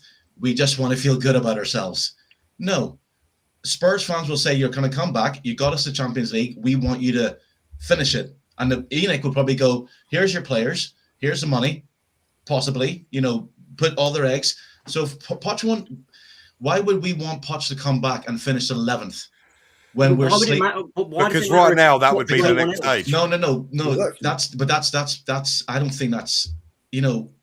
Why not just keep Frank then? Okay, so what's your alternative to what we've suggested? What's your alternative? Eddie Howe, bro. My alternative is wait till summer, see where Spurs finish, part ways with Frank, and get a manager in that will take Spurs to that level where they should be. We don't know who that is. For example, We don't know who that is. I'm not saying, but I'm not a scout. That's my But question. the fact that Would you're saying take that you Eddie want Howe a or relic Poch? to come back because you like him. Would you This is- prefer I like Poch him. versus Money. Poch? Yeah, it is actually. We're going to unite the fans. That's what we need because no other manager's going to do that. We're in turmoil, yes, bro. you speak for what you need. I'm not saying this as a perspective of I'm looking at it as a Spurs fan. It's a case of like, no. If you're asking me, do I want Poch back? No, hell no. He's gone. Move on. It's time for fans to move on. And like, and how about this? Instead of having a manager bring the fans together, how about all the fans take responsibility and come together naturally? How about that? What happened to that? Because fans were like that. So let me ask you this, yeah, because you're saying it's about what I want. So if we were to be realistic now, yeah, what do you think a majority? Because I didn't say all the fans, I said 75% at least. That's what I think. 75% of the fans will be happy to see Poch come back. Do you? Or but do that's you not? yeah. Yes, I get that. But my point is, why does the fans have to rely on like an old friends manager? Why can't the fans just man up and go, right? Our team is in a difficult position right now. We have a choice. We can bitch and moan and complain and this, or we can just all come together and support this team, like all fans used to do. Because we've done that with Andrew and Frank, and we're 17. Hey, because the team has to give you something. We're doing that now. But but I've said this before. The team, the last 3 years, like the last 3 years I've seen it, and that's what I'm saying again with Poch coming in. Fans have become higher expectations, less patient, and I think those fans would still turn on Poch. And as I said before, get longer than anyone else. But it doesn't matter. Yeah, but so basically, he gets how much longer though? Does he get 2 more years? Longer 3 than more years? Even if it is 3 months, that could be crucial. That 3 months could make. So what are you saying? You want them to sack Frank now and get Poch in right now, as in tomorrow? No, that doesn't make sense. I think Frank should see out the season now. We've gone past sacking Frank this season. So what if Frank finishes, say, miraculously 11th or 10th? Hold on, Oren. Can I ask you a question? Well, look, we can revisit the conversation then. Depending on what's going on between now and I see an upturn in form and I'm seeing win. We can have this conversation again. And I'll tell you, Frank, yeah, you can stay and keep doing that. You know what I'm saying? Like, I want to win. I want to win. So I don't care who it has to be. You're missing the point, though. But you're missing the point. Right now, you're saying this. So basically, wait a minute. So if Frank has an offer, you want to keep him, but if he doesn't, bring Poch in so he can do the same thing that Frank has done. Who said he's going to do the same thing? How do you know he's not going to do the same as Frank? That's my point. He's a bad man. Because I don't think Poch inherited players and a current squad and was in the Premiership at a time where the other teams are weaker. Poch is coming into picking up Spurs where they are, and he has Newcastle, Villa. He has far more teams to compete with than he did when he took over. And that's what I'm trying to say. We're not just talking about the top 4. We're talking about, new teams. The Premiership is probably more difficult now than when Poch was in charge of Spurs. Yeah, I've got to agree with Oren, man. I feel like Joe. I feel like people look at Pochettino with rose-coloured spectacles. I feel like people think that Poch is going to be the holy grail. He's going to come back. He's going to bring this good feeling. But what if he does exactly what Frank's done and he can't get the players on board? He can't get them to play, and we're still going to be 15th. Like, you can't just allow that just because it's Pochettino and go, well, we wanted Poch back, and that's what we're saying. Probably he won't get time if that's what happens, because people aren't going to accept that. Do you know what I'm saying? People were looking at it now with rose-coloured tinted spectacles, whatever the saying is. But will we do that? Like, will we? That's I get your point, Mia. But then again, do you think anyone else is going to come in and change this situation any better than Pochettino would? I think a better manager, yes, because I think a better manager than Frank can come in, because I was never for Frank. So I think, yes, if you get a better quality of manager, then I think, yes, you can improve. And I think who do you think that is? Like, this is just openly talking. So let's go back to Ash's question. Would I take Eddie Howe? Yes, I would, over Poch, yes, because I feel like that Pochettino is someone we've already had. So is that Carabao Cup? So what you're saying there, that Carabao Cup, let her speak. So is Yeah, that Carabao? No, let that her Eddie Howe speak. won Yo, better than let her everything speak. Poch Let her did at speak. Tottenham? Let her speak. She did That's speak. fine. She did speak. Yeah, Bro, because No, she was speaking, so and then Eddie you were Howe, talking over it. But Eddie Bro, Howe we're also all got having a them into the conversation. Champions Please League. don't, Exactly. brother. Don't bother when I'm Yeah, speaking, listen, bro. it's cool, Please man. don't It's do cool, that. it's cool. Let's not Don't argue. bother Like, me let's speaking, bro. fine. Listen, yeah, go the on, fact is, go on, Eddie Howe got them into Champions League as just as what Pochettino did. Now he got them into Champions League, exactly what Pochettino did. So actually, he achieved like more because he got them into Champions League and he actually won them something, which Pochettino didn't do with us. So actually, he did actually achieve. Yes, we looked like we were going to win the league, but we was never first to actually be properly, I would say, competing for the league because we were never top of that league. So we never really truly competed for it, in my opinion. So, yeah, I would. It's fair enough. And I said, Everyone's people entitled to their opinion. are going to criticise me for it. So be it, man. I really don't give a damn. No, Hey, do you know everyone's what? entitled to Opinion. that. That's I not, understand. it's not a criticizing the thing. point. That's Ash, why couldn't you just ask a different, say a different manager? Why did you have to say Oh, Eddie Howe? Listen, it's a You could have said question Crystal that Palace, everybody wants to Glazer, or know. whatever. No, You know, because- I mean, He does a bit of this, he likes a bit of stirring, innit? Like a Stirring, fraud. innit? It's the same. Hey, no, it's legit because obviously Newcastle have 3 games without a win, and the Newcastle fans have been calling for Eddie Howe's head. So they're having the exact There you same go. conversation that we're having, but in Yeah. a parallel universe. Yeah, You know, they in a are. parallel universe. Newcastle have been so inconsistent this year. They've been really poor. They have. They've got 1 win in 8. Their managers won the trophy. They're coming at the end of a cycle, and they feel like some of them are like, Howe needs to go. So that's why I was thinking, look, he's their Poch, really, if you deep it. Well, he's not really because he's won a trophy by your definition. So he's No, not. he is though. He is But he though. 'cause is, he though. brought them from the bottom. They were in a relegation battle, and he brought them up, didn't he? Yeah, I they get were- your point, Mia. Like, I completely appreciate. I understand where you're coming from. For me, the reason why I like the idea of Poch coming back is, again, it's just how the state of where Tottenham are right now is one of the worst states I've seen Spurs in. Yeah, I see you, innit? Yeah, I know what you're up to, Ash. Don't But- worry. But yeah, Sorry, the state George. we're in right now Sorry. is one of the worst spots I've seen Spurs in for such a long time. And I think Pochettino has a better chance of at least getting Spurs to a position where we're ready to start pushing forward again than anyone else does. I'm not even saying that he's going to be the manager to take us to the Champions League, to the Premier League, to where we all want to be. But I think just having that right now, having a manager that I think all of us have some kind of feeling with, we all have that kind of, again, although you can say, yeah, towards the end, he didn't fulfill what we all wanted, but he gave us something that we hadn't had. For me, supporting Spurs, that was the best time I've ever seen supporting Spurs. The football we played, the identity we had, that was true Tottenham football for me. And since then, we haven't had that. We didn't have it under Mourinho. We didn't have it under Conte. We haven't had it under Frank. I know for some people, results is just what matters. For me, performance is what matters still. Like, entertainment is what we're all in for as well. We're here to be entertained and to watch good football. Benji gave us that. So I just think like having that now, I think would help just rebuild a little bit of the connection that we have for being Spurs fans. I feel this is the most I've ever felt disconnected from Tottenham right now.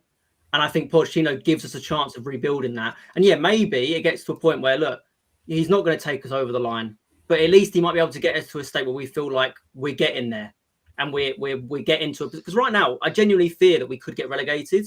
I can't believe I'm saying that. Like, it's crazy that we're saying that as Tottenham Hotspur fans. But it's not crazy.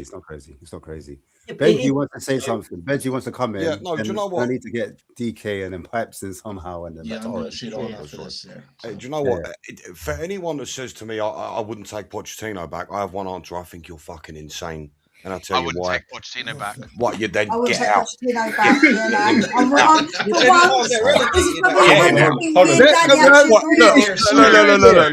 Look, listen, what? Think about it. No. Look, think about this. What part of it doesn't make sense? Number one, exactly what Joseph was saying, and exactly what Reach was saying. First and foremost, you bring him back. What do? You get that unity between the fans and the players again, right? That's a fact. Nostalgia. Oh no, yeah, but you get that as well. What's wrong with that? You get nostalgia, big fucking whoop. Because Why none of have you the got players such that- none of a the hang players up there, on bringing Benji, someone that have back? been managed by Let me finish this, right? Okay, not only that, but you're bringing it back. What the team that Poch and Arneson built. Look, when Poch turned up, he didn't have a fantastic team. Him and Arneson built that team. And you know what? Each and every one of you are probably going to say to me, the best time of being a Spurs fan was under Pochettino. Why? Because of the football, and the guy understood Tottenham Hotspurs. If we had a manager since that's understood Spurs the way Pochettino does, it's not just that. Think about this. He's football. He had plan A, plan B. Plan A, press, push, high intensity. That didn't work. Plan B, counter-attack. It was perfect, and that is exactly what we need at Tottenham Hotspurs right now. I don't understand when people say to me, I wouldn't take him back because of nostalgia. That's all you want. No, it's not.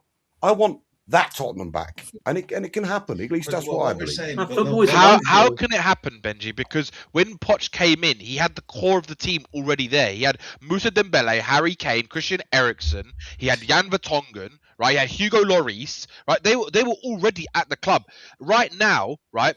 Poch said before he left the club, he said we need a rebuild. We need new furniture, right? That's what he said. He's going to come back 7 years later, and it's got even worse than what he had when he left, right? How is he going to rebuild that team? You're going to have to spend £500 million to rebuild that team. And are you going to trust this board to give him the funds to rebuild the team the way he needs to rebuild it? Danny, half them players that you mentioned, we didn't give a shit about them when Poch got there. Like them, Bingo. Bingo. We didn't give a shit about them. Yeah, and then when they became players. That's when we started knowing they were. We got Dane Scarlett. When they got developed, when they started to grow under the tutelage. That's when we started to see. All right, I'm not trying to say this. Harry Winks, Skip. Yeah, Harry Winks. Yeah, Skip. Yeah. Which crop of players? Which crop of players right now? Harry Kane. They're gonna get Harry Winks. Reese, let me ask you this. Which crop of players right now is Pochettino going to improve at this football club right now? Who is there in the squad right now? If you asked me that 10 years ago, I wouldn't have been able to. I'll tell you. Tell Odegaard. It could be Odegaard. He's going to turn them into. He's going to turn them into what? The best wingers in the league. Is that what you're saying? Well, did he do it before? Oh my! He Rose and Walker. I didn't rate him before he got there. Exactly. For a period of time, did he make Danny Rose one of the best? I don't normally agree with me Oren, but I actually agree with them more than ever before on this point. It's ridiculous. I'll just finish it. I'll just finish this off because I'll just finish this off. Like, basically, I get why, because this is not the first time Poch's name has been mentioned with Spurs. We've been asking for this for years and years, even before he went to Chelsea. We seem to forget that he went to Chelsea, but we'll people have to let that slide. My point is that yes, when Poch came to Spurs, no one expected him to do what he did, and those players rose a level, and they all became better. The mindset. What I'm trying to say now, if Poch came back, we're all thinking that he'll bring the unity and the players, but it's a different time. It's 7 years ago, and 7 years in football is a lot tougher. Also, what I'm trying to say is that, like, when Poch was there, who was the teams in those 2 years? I mean, Leicester won the league. Man City was just getting rebuilt. Liverpool just getting rebuilt. All these teams. You look at that Premiership table now. You have even United have came back, right? You have United, Newcastle, Aston Villa. Yes, Newcastle are slumping, but you have what I'm trying to say. It's tougher. It's tougher now. But they're not consistent, because if you think about where Man City are right now, Liverpool are right now, Newcastle and everybody, the league is not as great as we're all making it out to be. It's a strong league. No, I'm not saying it's that. But you're talking about when Poch. I get what you're talking about, the Leicester and whatnot, and I completely understand that. And I just go back to, okay, but he was able to do it with Chelsea in a stronger league and be able to get them to 6. And everyone said Chelsea were crap. They spent £1 billion on useless stuff. And he ended up getting to a point where Maresca could take over and they could go and win something. So I think basically that's what a lot of fans are thinking. Look, I'm not sure whether I want Poch back or not. However, at this present moment, I don't give a crap who comes in, but Poch is the only one. Yeah, Poch is the only one that I can see the fan base actually be, as you said, being united. And you're saying we got to do it, but actually we need to see something on the pitch. All of us are arguing about whether we want Poch back or not. But at the end of the day, if Poch comes back, he's going to get more time than anybody else. because it wasn't. Again, I will say this: a lot of fans didn't want him gone the first time. But wouldn't it be a cop-out? But a lot of fans did want him gone. They did want him gone, Marlon. They did. They did. A lot of fans wanted him gone. They did. They didn't. They did. So why is it every time that a manager has been sacked, Poch is the one everyone got? And this Why? is from Because this Mourinho. fan base loves sentimentality and they love nostalgia, right?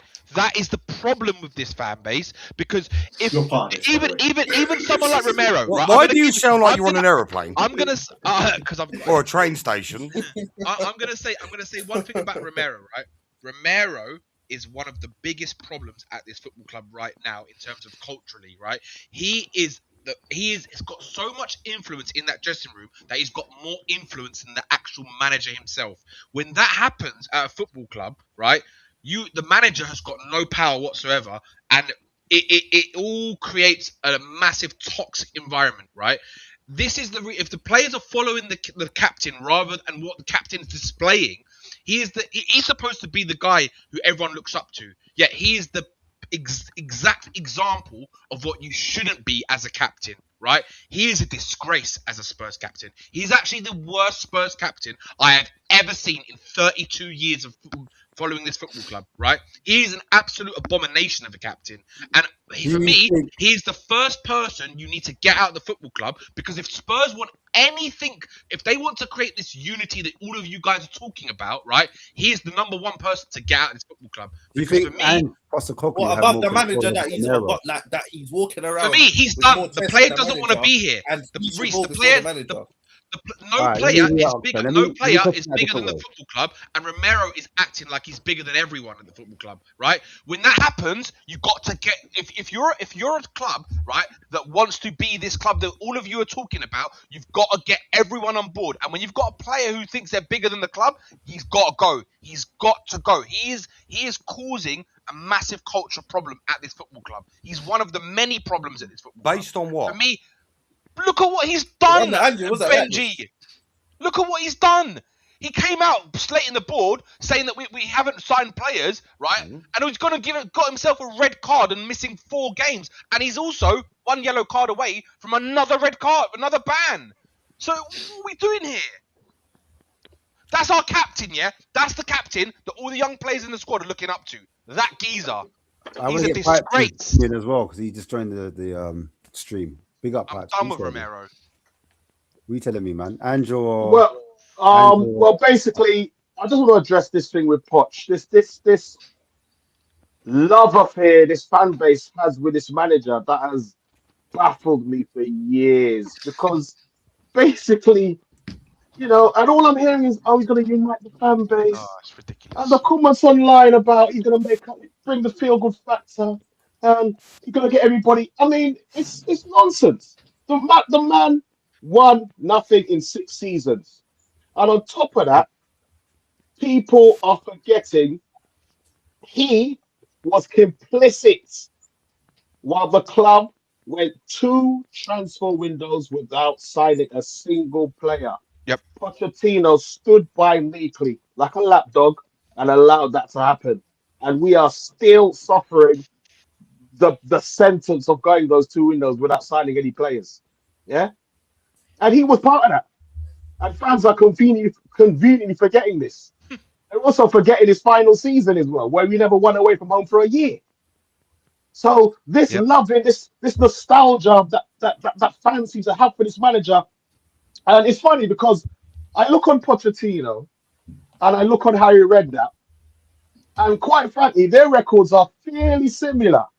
Yeah, Pochettino is treated as this messiah, and Redknapp's seen as almost this comical joke figure who sticks his head out of a car window and is talking about, you know, we're down to the bare bones and Cockney White Boy.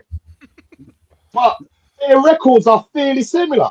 So why is Pochettino put on such a pedestal like this? But everyone was calling for Harry to come back as a temporary basis as well, though. I was Marlon. Hello. Yeah, I was with a younger coach. Yeah, I was. I say everyone loved Harry Redknapp. Everyone loved Harry Redknapp, just because he's older. I love Harry. He's a bit of a funny guy. He went into the jungle and stuff like that, and the way he talks. Geezer. Yeah, but forget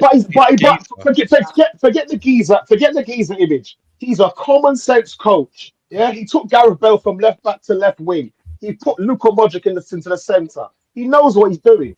Yeah. Now, yes, he's bloody 100 years old, but put him with a younger coach. I'm taking him till the end of the season. Yeah. But as for Pochettino, it's this itch the fan base need to scratch, and it's gonna probably happen.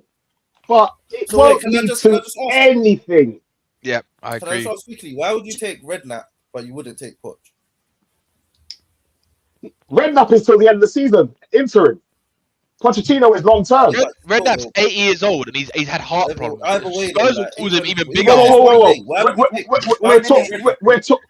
We're talking two different things. Redknapp, I will have as an interim till the end of the season. Pochettino, all right, he cannot come to the end of the season. But as in terms of a long-term coach for a second term, no. But it will probably happen. It will probably happen. In your opinion, yeah. Go on, sorry, go on.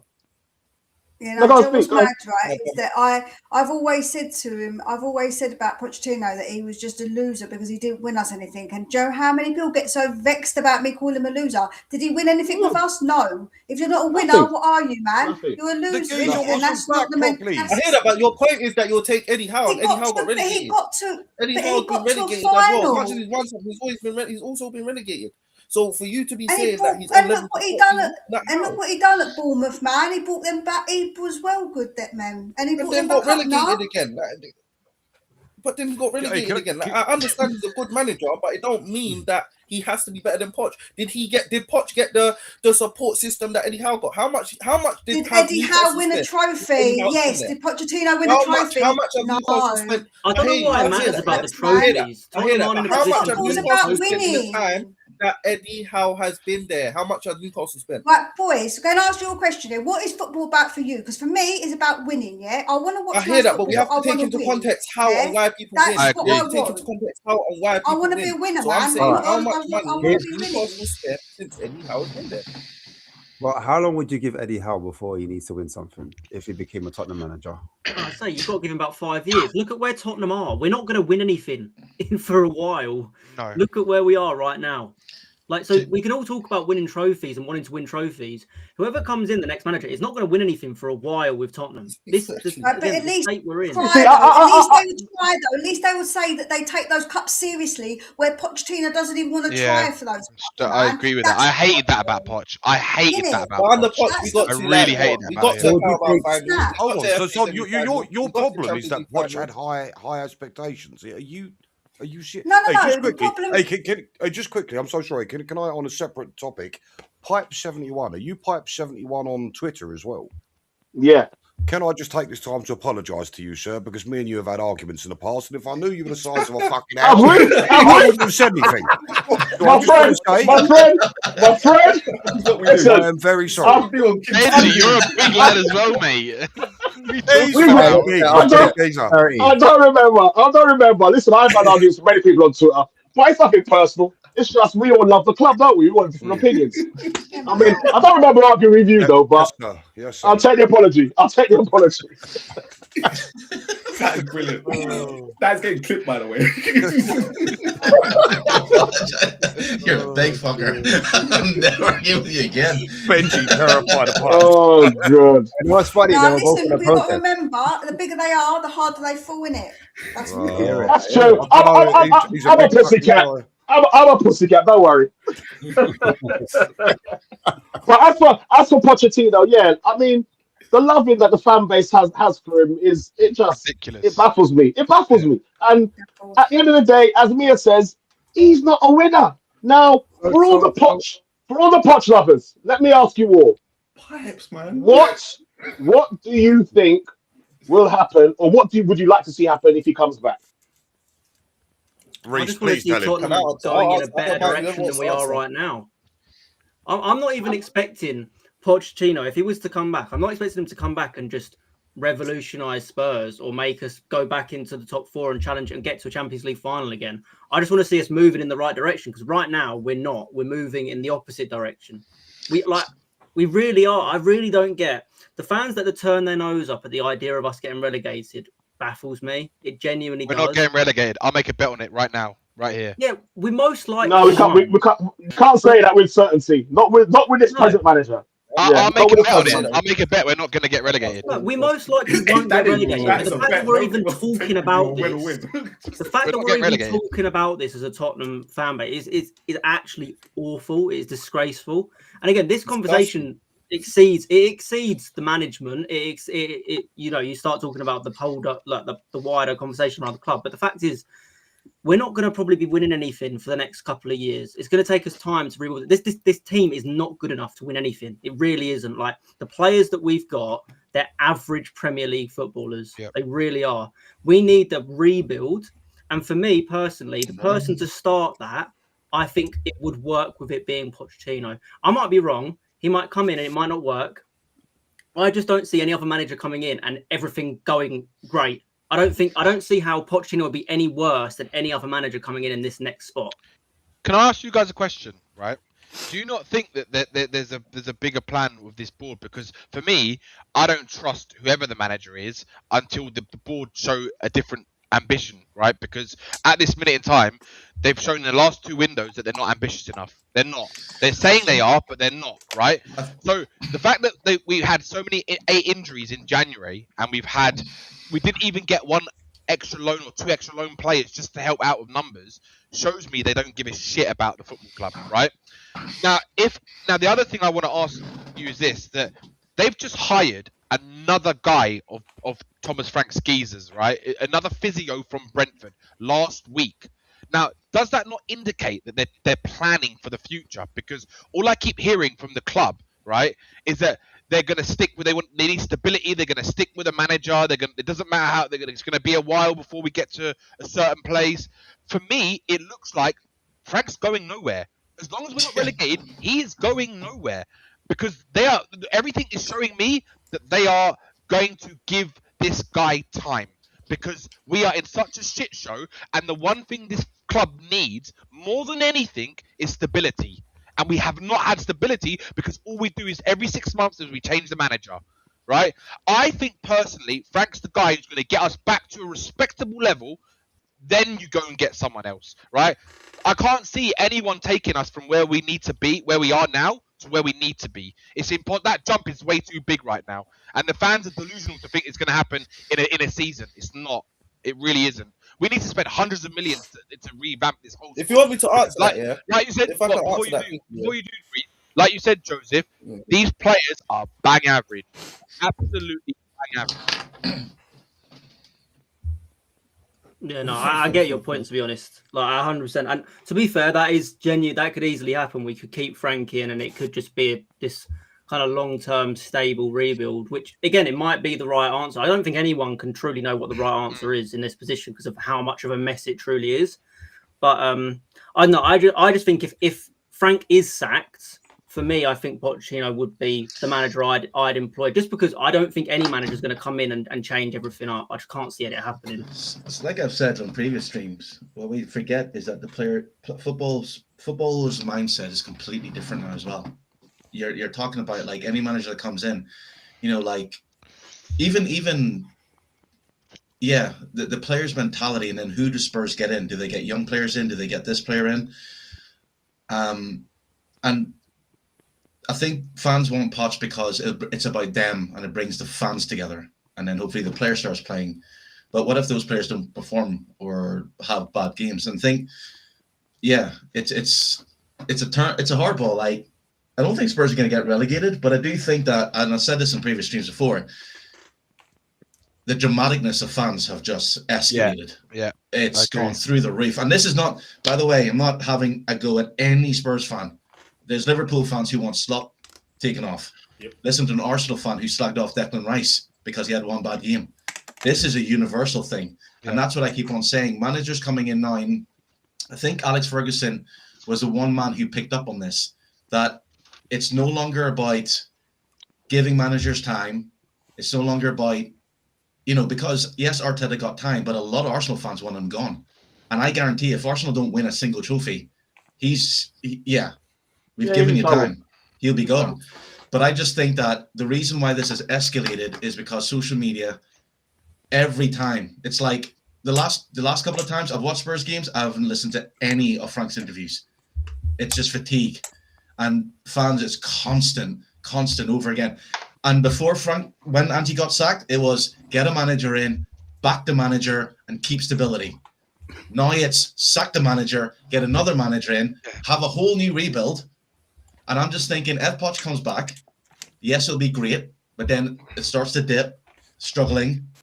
Wasn't a good idea. Need to back him. Get this manager and get this Xavi in. Do you think, Orin, it'll be the same thing within 6 months? I think so. I think because the fans are just not. Again, I'm not saying just Spurs fans. I think fans levels have just the rage has just gone up. Off the back of that, then, is there a world then Thomas Frank should stay then? Because you're saying this whole going from one manager to the other. We need to back one manager, whoever it is, to stick with him and literally go through the motions. Are you saying that should be Frank then? Because the fans, what I'm saying, the fans they keep wanting a manager out and wanting a manager in, and in 6 months it's a rebuild again. So what are you suggesting? Are you suggesting that Frank stays, or? So Frank. Yeah, I'm suggesting Frank will stay. No, but what do you think should happen? I think Frank should stay. Yes, because I agree, Warren. It's again. We've all been through it, even Daniel Levy. And I remember Spurs fans saying, we want a clear incentive. We want this club, the board, to give us a clear incentive. So what this board is doing now is we're going to stick with Frank. These are the players we're going to buy in, which is going to be a mixture of young players built for the future. The reason why they didn't get loan players in is because they're short term. So what happens when these players get fit again? Then you have a whole list of players that you're paying wages for that aren't going to pay. So that's the business, the business side of things. Yeah, it's kind of like, so I get the frustration. I completely understand the frustration of fans. It's just that looking at the bigger perspective is, is it going to be right? We're going to get you in just because this player is injured, but when he's fit, you're going to be on the bench again, and then. Yeah, but no one. But the most. No, that's like. Yeah, you see that is what the geography teacher. Supply teacher Lang was coming out with last week. Yeah, he's talking about stress purchases, and you're down to the bare bones. If we have 11 fit players, you've got to make signings. If they're for the short term, they're for the short term. Yeah, you can't let the team or the squad limp along to the end of the season with 11 fit players. That's insanity. And the players you're saying will come back are not coming back. Exactly, they're not coming back. I mean, I've heard that Kulusevski is out for the season. Yeah. Kulusevski's done. He ain't coming back. The players are not coming back. Anso's done. Not coming back. I'm talking about loan players. I'm talking about loan players. But the loan players were to come in and have to be at this present moment with the situation that Tottenham are in and the players that we've got out till May, they have to be short term, and that was the problem. Exactly. There was no issue. We've got no choice. Yeah, we've got no choice. So we need bodies. Well, they did with Spurs. That's the thing. We need bodies. We need bodies. The club did have a choice, and they chose not to do that. And this is why. Agreed. This is why. That's the point. That's my point. That's my point. That's what I'm trying to say. This is not. I don't look at this whole fan base. This is not a fan base versus Frank. This is a fan base versus Enoch on the board. And no matter if Potts comes back, they're going to still be. You need to back him. You need to back him. They're not backing him. Fuck you, Enoch. Daniel Levy is not there to take the blunt of this anymore. So this whole thing, no matter what manager comes in, this is fans who think we know how to run a club, do as we say, and the club going, no, you don't. We know how to run a club. We're going to do what we're going to do. Yeah, but do they know how to run the club? That's well, yes, obviously they do because they're board members, sure they do. And it's a business. And they can't appease. It's like going to McDonald's and say, why have you taken off the menu?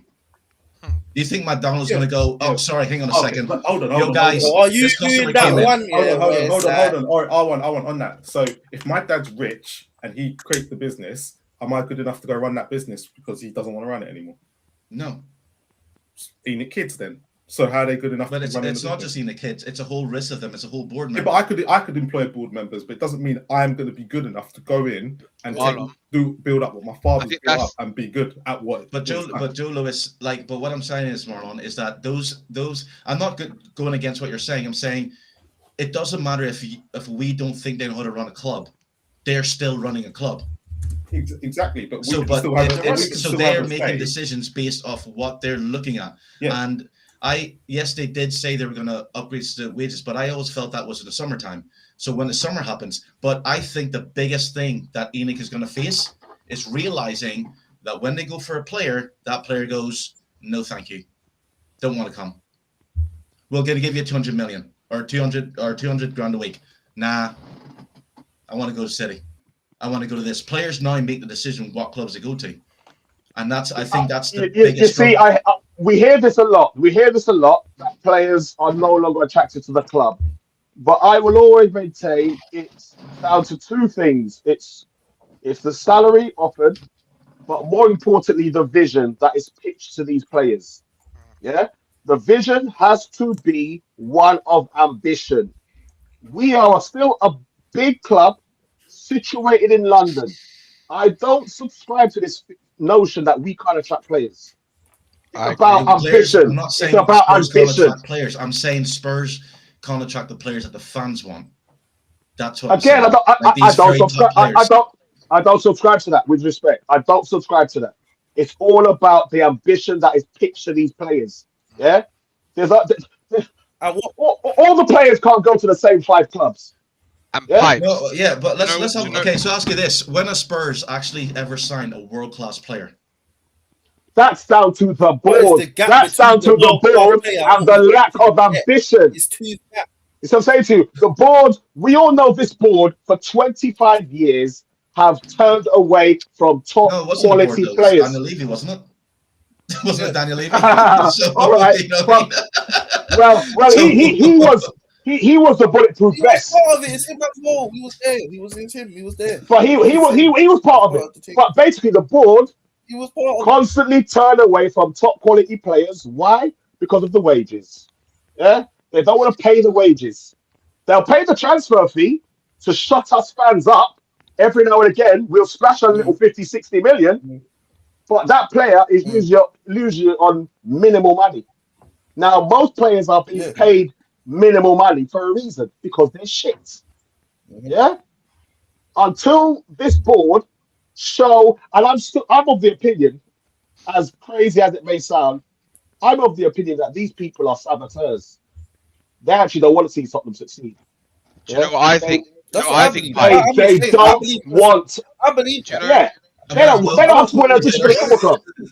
And the issue we have now, folks, is that the biggest commodity of the business is no longer the football team. It's the stadium and all the revenue that comes with it. Yeah? The football team now, that could be dumped in the sea as far as these people are concerned. Pipes, this is why I don't care about who the manager is, because it really doesn't matter until the board show they're going to back whoever's in charge. And until I see that, I really couldn't care if it's Frank. I really couldn't care if it's Poch. I don't care, because I think in the short term though, Danny, I think in the short term, everything you say is correct about the board. But in the short term, I think the manager, we can still affect the manager. And to that end, with that being said, I can't have Thomas Frank any longer as the manager of this football club. That's me personally, because he's not built for this club. Everything he says. Do you not think though, Pipes, that he is built to at least get us back to a more respectable level? Because the last 3 years we've been averaging at 14th in the table. If you Agreed. Agreed. Brighton, agreed. Crystal Palace, Brentford, Fulham have all accumulated more points than Spurs in the last 3 years. Can I just say something, Danny? Right, that is skewed, because somebody has done that by calendar years, not seasons. If you actually do it by seasons, it actually changes. Just saying, for people who want to skew statistics and make it fit. What the actual statistic is then, if that's the case? Yeah, actually, I think statistically, if it was Conte's season, Angie's season, and this season, I think you'll find that we're actually something like 7th from what I looked at. Fair enough. Can I what I'm trying to say is, Danny, it's easy to say those stats if you do it in a certain way. To me, obviously, I can do it in that way and say, well, actually, in 3 seasons, in those seasons, we're actually better off. So, yeah, I'm just saying. Can I chime in about Thomas Frank really quick, right? So I went to the West Ham game with Stell, funnily enough. And before that game, I sat there and I thought to myself, I couldn't decide whether it was the coach or it was the players. I couldn't decide who it was to blame. But after watching that game at West Ham, I realised something. What we're seeing at the moment in terms of the football, it's coached. It's coached. As far as I'm concerned, it's got to be Frank out. And in the following game against Burnley, was it? He essentially came out afterwards and said, you know, maybe if our strikers give us a bit more and we defend a bit better, we'd win games. Yeah. Thank you very much, Terry Venable. I can't listen anymore. Yeah. All he comes up. Hey, listen, he's a fucking Danish turnover. For anyone who's still on the Thomas Frank train, needs to fucking break that merger. I call him Danish T, as in Danish Tony Pulis. That's what I call him. You know what I mean? Because everything, as you say, my friend, when you watch the team, all the players to a man, their first instinct is to check back. That's coach. That's coaching. Even on the sidelines, you see Thomas Frank constantly. He does this motion to hold. I mean, with the game against City, the game against City was exactly. The game against City was an absolute prime example. We've come back to 2-2. The momentum's with us. All you see Thomas Frank in the top line do is this, hold. So going for the win. Yeah, that's his. I know that's his primal instinct, and that's why he cannot be manager of this club, because there's games against clubs where we have to make the play. Yeah, but people. Frank is not about that. Never about that. Against Man United, we were playing well. People said at Man City, we played well. So are we saying then against Newcastle? Whoever thought that, I don't know. No, the Man City game. I might have even said it on the show, Ash. The Man City game, the second half. One, I wasn't convinced that was a Thomas Frank intervention. Oh, is that Heitinga? Is it Heitinga thing?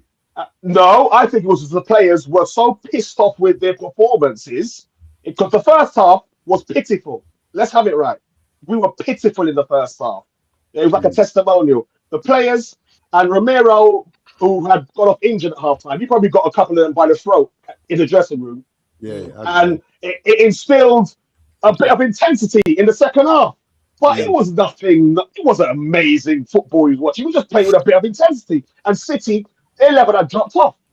So this notion about you know, like I said, Thomas Frank, he just doesn't instill any kind of confidence. He's not a man. You don't instill cojones. You don't instill passion. Nothing. Thomas Frank before you went out into the game. You're not enough.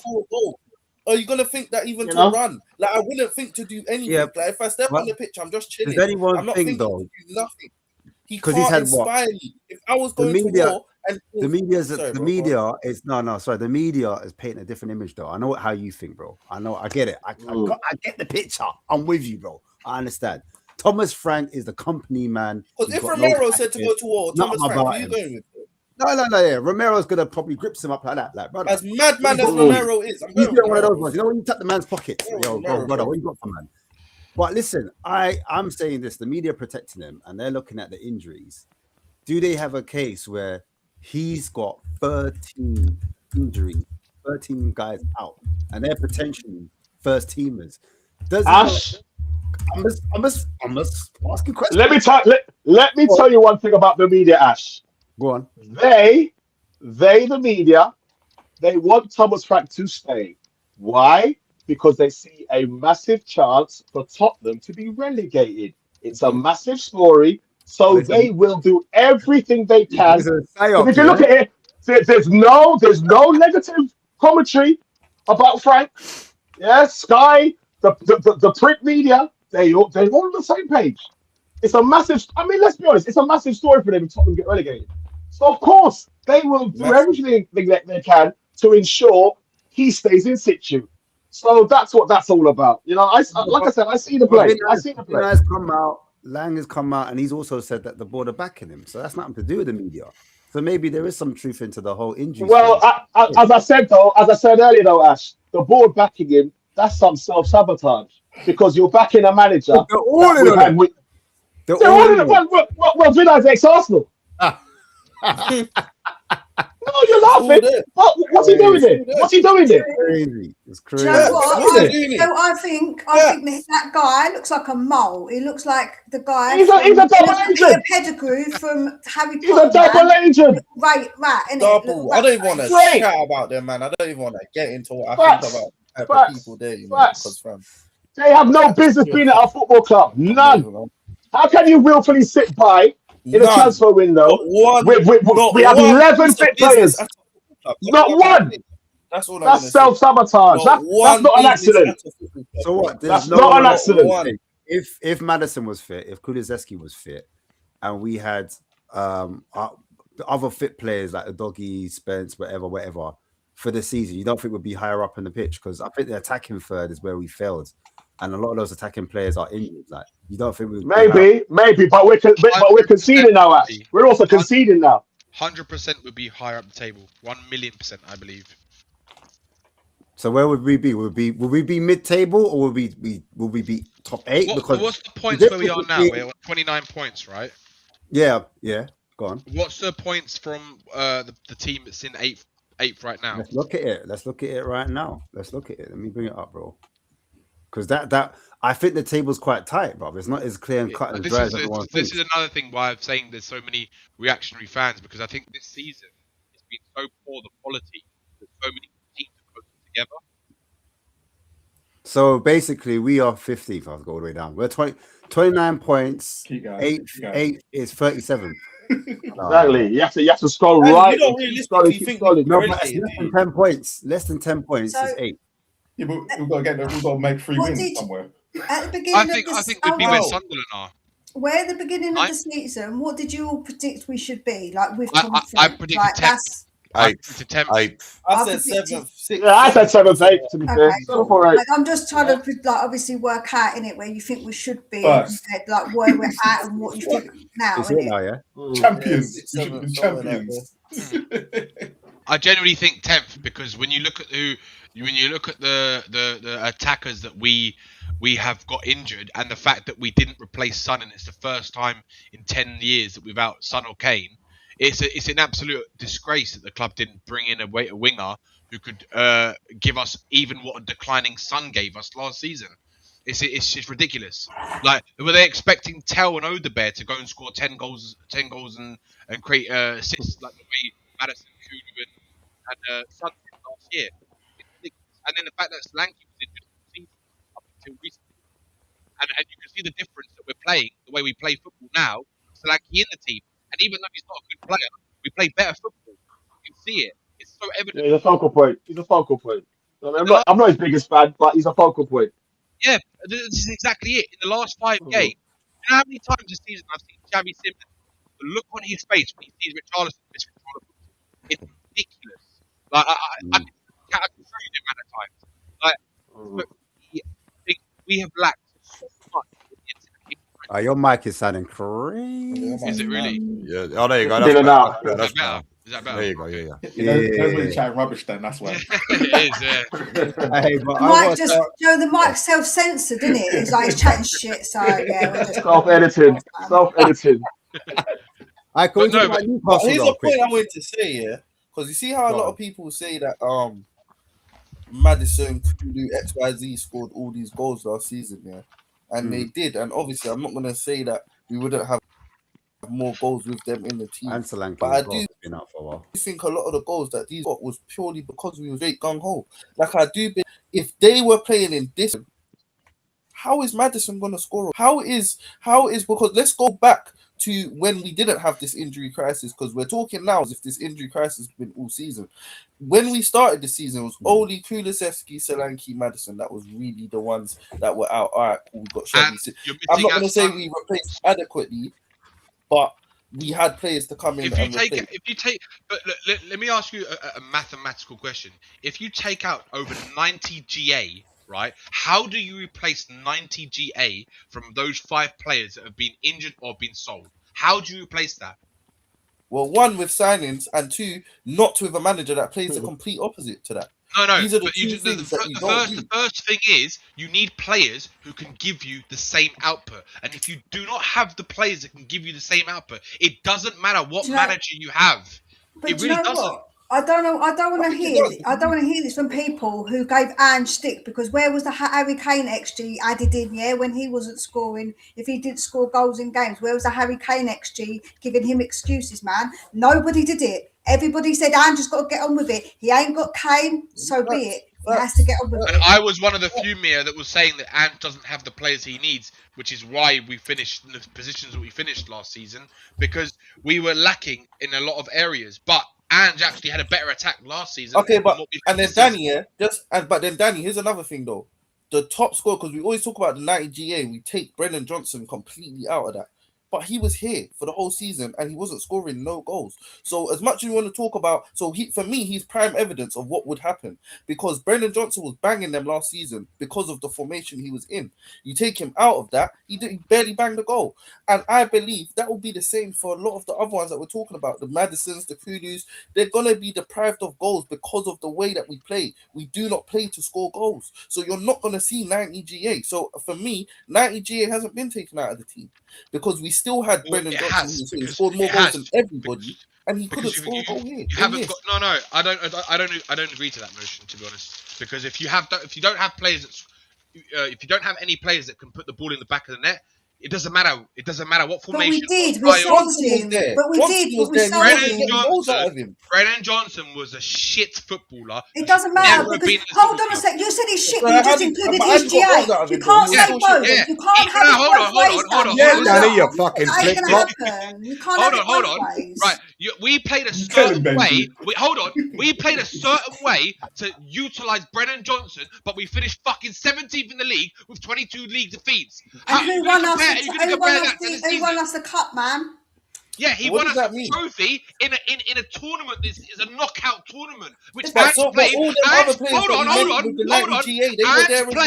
All the players that you mentioned with the 90 GA was there as well. Madison was there. To go win that trophy. And hold on. They were all there when we finished. R1. You can't single out Brendan Johnson.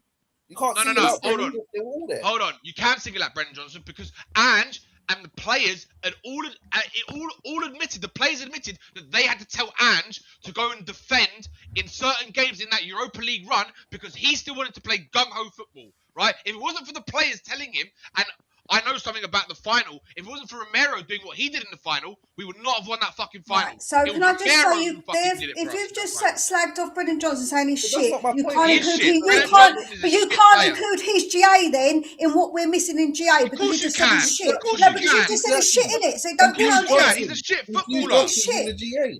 We finished 17th last season. No, we're not having it both ways. Is Brennan Johnson a player that goes to any club in the top 10? No. Why has he gone to Crystal Palace? Because that's his fucking level.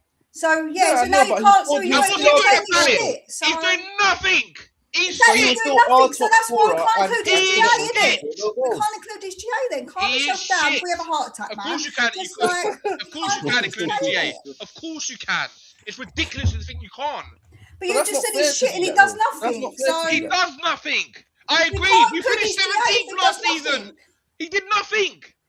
Yeah, but then you can't say if you scored the most goals out of all the players that made us finish 17th, but you talk about Madison, Kulu, XYZ, but you forget Johnson, who scored more than all of them. How does it make sense?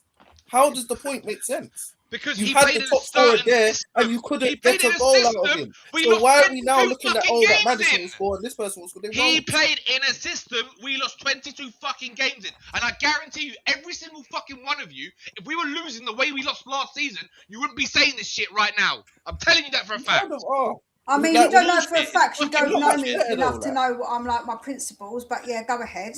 It's bullshit. You lot be sitting here crying like babies if we were losing week in, week out, and Brendan Johnson was scoring against the shittest teams in the league. All of you got feel like we're losing. So you just included his GA, but then said he only scores against the teams, man. You can't win. What the fuck do you want? No, what do you want? What do you want? You want to keep Brendan Johnson there? Is that what you want? I'm just saying to keep Brendan Johnson? He didn't. No, I'm just saying he didn't to score goals. That's what I'm saying, though. I want the Epstein files. That's what I want. Sorry, carry on. And I hope these owners are on there. I've been saying it. I hope these owners are on there somehow. Without the edit, say that. We want the Epstein files in full technicolor. I want that. I'm just saying it. So carry on.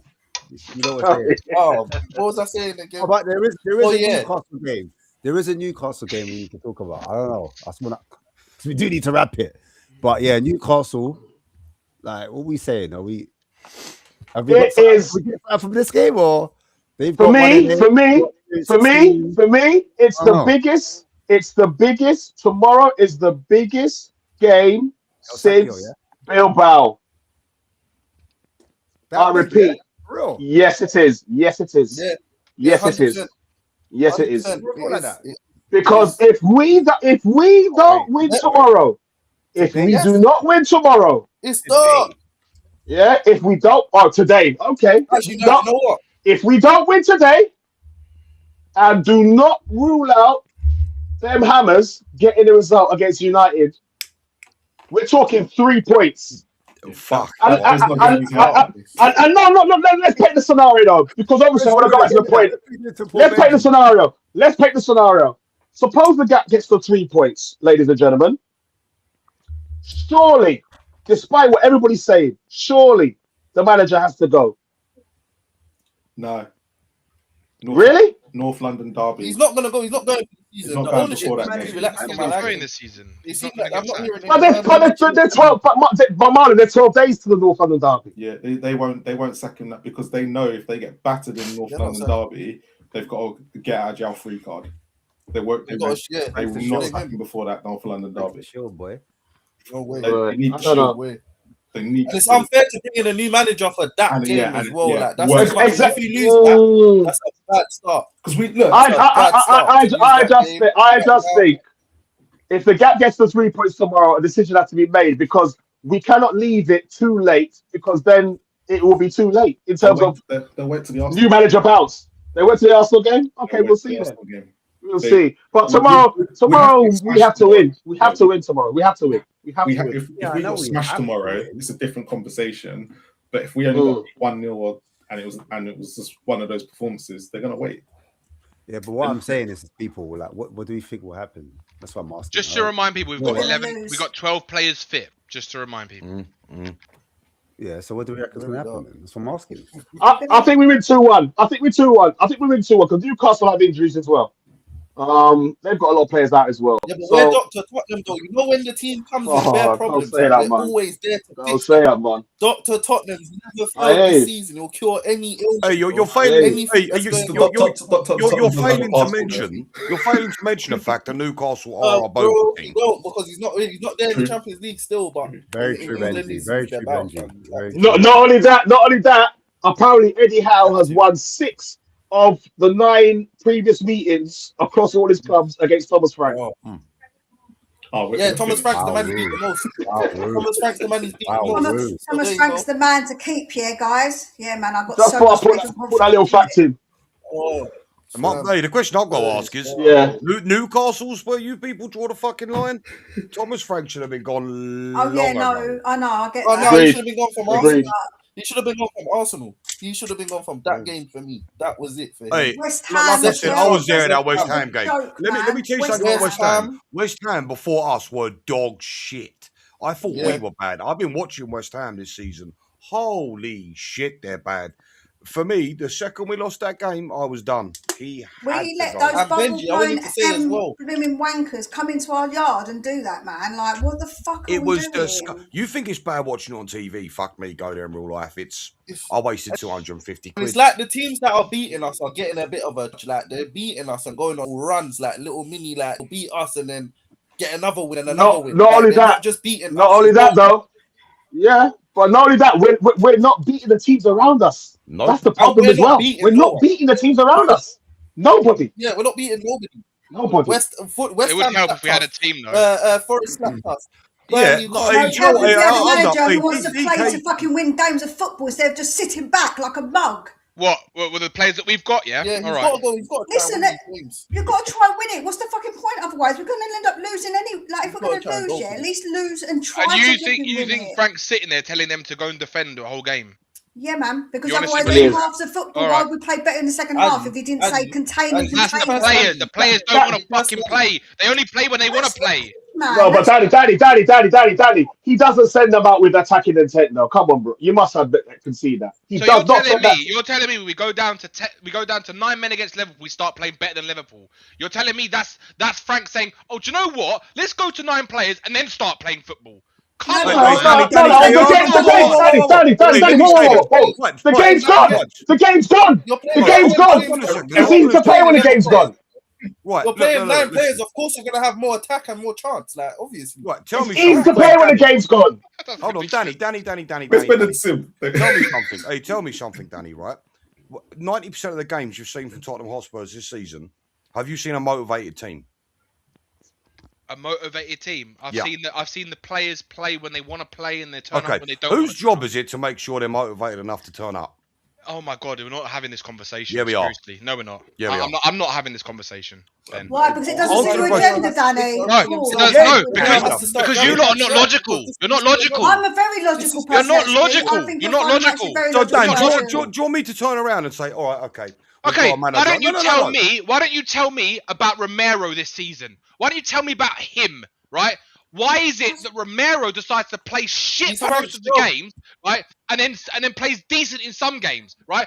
Why is it that all the players follow the exact same suite? They sometimes want to play well, sometimes they don't want to fucking turn up. Right, so if you're in a job, Danny, That's and you're the the fucking manager, players. hold on. If you're the leader in a job, Because they don't want to play for What Romero. about the Champions League? We finished. We're about the Champions League. We finished 4th in the Champions League table. Is that not The opposition in the Champions League ain't the best, man. Come on. Unbelievable. The opposition in the Champions League is not the best. So, right, listen, if you're paid in a job to do the job that you're supposed to motivate people and you're supposed to get the best out of them, if you're not doing your job, whose problem is that? If you're the person being paid the big bucks And to you make sure think that another you manager's achieve going to those get goals, anything, a tune out of these fucking players who've been used to losing for the last 2.5 years? Come off it. they've been, listen, right, I feel like you're saying that They have been used to losing for the last 2.5 years. They've lost more games than any other club in the last 3 years in the Premier League, right? They are fucking used to losing. I just told you that's a cherry picked stat. If you do it from 3 seasons, if you do it from Conte and you do if you do Conte and Frank, we'd actually be 8th. I did double check it. To be fair, the losing though, Danny is partly correct. The losing culture has been established for the last 2 years. Started 2.5 years. Started by Postecoglou. Okay, so at the end of the day, Tottenham have appointed back-to-back 2 of the most horrific appointments, I would say, in our history, and that is the top and bottom of it. Can I finish on this? They are shit. 2 shit managers.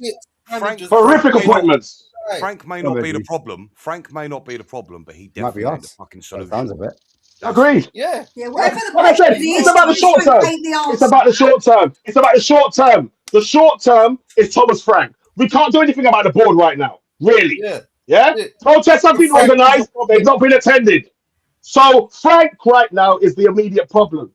So Frank is what we have to affect. Listen, don't get it twisted. I'm not the players don't escape judgment. They don't. They don't. But at the same time though, they're not 15th with 2 wins since November either. They are when you haven't had an attack who can score goals. Do you know what I find funny, right? I find funny that when the next manager does come in, the fact I'm telling you now, nothing's gonna change, and all of you lot are gonna be blaming the next. That might be correct. I guarantee you. I'll put a bet on it. I'll put a fucking bet on it because until we have our attack back, especially the ones who contributed the way they did last season, we ain't gonna do any better than what you think we're doing right now. This manager sold the top scorer though, so remember that part. This manager he was shit. He was a fucking shit player who couldn't do anything on a pitch. All he did, he couldn't run, he couldn't control the ball, he couldn't pass the ball, he couldn't fucking cross the ball, he could do nothing. He was shit. Man, you're hurting my ear holes. Danny, on that attack, quickly. However many times. So just on that attack. I hear everything you're saying. I don't rate Brendan Johnson as a player. All I'm saying is sometimes with the profiles you have to utilize and get the best out of. And I can see that we utilized our system before to get the best out of somebody. This system, and we finished 17th, mate. And we finished 17th. I know. I hear that. We finished 17th. We're heading for worse now. We're heading for. Oh worse. no, we're not. No, we're not. No, we're not. But that's on. Okay, you I fully believe don't we're not. believe like that we can get. I do. I believe we can get relegated. I don't. So that's maybe we're just coming from two. It's a different Danny. It's a real possibility. As long as Thomas Frank is still the manager, it's a real possibility. I don't think so, man. I don't think so. Believe me. Believe me. More than half the teams in the Premier League, though, Danny. You are. Who do you think comes in and saves us? Honestly, 2 wins really. in 16 is not a joke, bro. 2 wins in 16. Everyone's saying we need 3 wins to exactly. Where are they going to come from? Where are they going to come from? The magic number of 40 points. How are we going to get 40 points? And you, of course we're gonna get 11. How? We're gonna get 11 points. 11 points that saves us. What do you mean how? We're gonna get a couple wins, a couple draws, and a couple losses. From where? Against who? Show me the. Go on. Who do you think we're gonna beat? Because Man City would have been one of them. We didn't beat them. So who do you think we're gonna beat? Like, not that I'm not saying you would have picked Man City, by the way. I'm just saying I would have thought Man City would have been a team that, honestly, if anybody, we can at least say. Burnley, West Ham, Nottingham Forest. These are teams we should have beaten. We didn't beat them. Honestly, Wolves, the way this team is, I've got no idea which team they will beat, but they will win a couple more games in this season, and that will keep us up. Guarantee you. I mean, he might be right. I guarantee you. Yeah. This team. I hope he's right. I hope he's right. This team is so. I hope he's right. This team is so unpredictable, right? It's so fucking unpredictable that you just don't know. Like, did anyone think that we were going to come back from 2-0 down against Man City? No. Exactly. So this team is the most unpredictable fucking team there ever has been in the Premier League this season, right? It is so unpredictable, right? You just don't know what Tottenham's going to turn up. So for me, whatever game it is, we are going to get a minimum of 11 points, and we will get finished at least on 41 points, which will save us. And all right, stop, Daddy. Newcastle tomorrow then. Clip it. Yeah, hit me. Newcastle tomorrow. What's the score? What's the score? I don't know. I've got no fucking clue, mate. I've got no fucking clue. I reckon it'll be either a draw, 1-1, or 2-1 Spurs. Straight. Yeah, I'm going 2-1. I'm going 2-1. And that's with 12 players fit as well. Just remember that. How many drugs have you just gone and consumed? Yeah, I don't do drugs, Benji. He came back with the I don't know, whatever he's on, yeah. You think we're going to beat Newcastle? I've never got this much energy, yes, and I just having in it because I ain't got this much energy this late at night, man. I need to go. At the end of the day, we all love the club and we all want them to do much better than they're doing. You know what I mean? That's the bottom line. Everyone's got different opinions, but we all love the club. Hundreds. That's all it's about, man. Love of the That's club. all it's about, really. You know what I mean? Yeah, of course. Yeah, and on that note, can I get some predictions? And I know I've got yours already, Pipes. I've got Danny's now. I need Benji's, I need R1's, I need Mia's, and then obviously Marlon and myself. My prediction is 1-1 at the best. I can only pray and hope we get a draw. Hope and pray, Movado. I hear it still. All right, R1, what are you saying? I'm saying the same. Either 1-1 or Desmond. Man, fence sitters, man. What's going on here? I can't see us winning this game, and I think the best thing to hope for is to not lose. I'm being honest. I can't see us winning. Batty crease tight. Go on. Go on.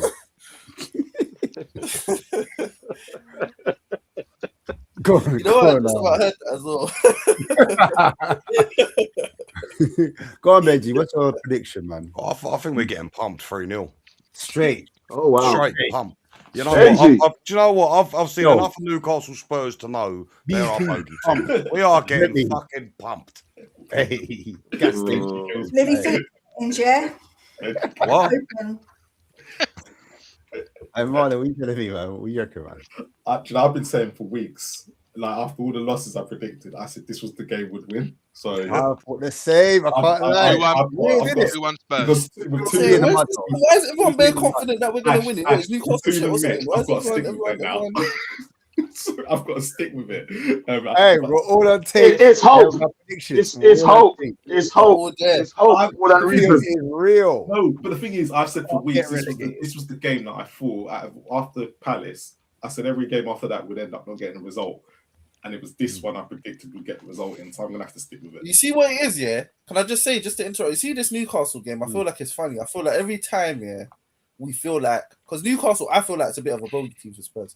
But I feel like every time there's an air of confidence that we might actually get the result, that's when we're holding 7. That's when we're holding 6. That's when it's going to be one of those kind of I'll say that. ones where our head gets smacked off. So Benji might actually be right. Like I hear where you're coming from. I hear the logic. I don't want to be, if that helps. Because I've seen Newcastle give us some belt. Like I've seen Newcastle give us some real belt. Mostly at St James's though. Yeah, that's it. Yeah, no, at St James's. Yeah, at St James's. Home this season, man. This season at home. This season at home. No, so Danny, you're right, mate. Because our home form is fantastic, so we should be all right. We've got great home. No, but I know what you're saying. The slappings we take from Newcastle have been at St James's Park, not really at White Hart Ground. They beat us last season. Now I remember going and talking to some of the Newcastle fans, man. Yeah. I remember. Yeah, but they were good last year. But the year before, didn't we smack them up under Ange at home? And then I think we did, like a 3-4-1 or something. The year before that, yes. Last season, then it does. And we both of us beat each other in the rest fixtures. We'll see. We will see. We're gonna pray. Yeah. We'll see. Well, before you finish it, do you remember this team, Leicester, yeah? That went down. And look at the players they had. Look at this team. I could go even further. I remember West Ham with Defoe, Carrick, Ferdinand, Lampard, all them man they're going down. They're the only team that reach 3 points and go down. The Leeds team that went down. Loads of teams. Right. Exactly. Leeds. My question to you lot, is that a better team than Tottenham Hotspurs? Look at that team. Is that a better team? Brentford team. Vardy was on the bench. Iniacho, Tielemans. Brother, that team's all right, you know. It's not that bad. It looks like the level we're at. It's not shabby. Morgard, Vissa.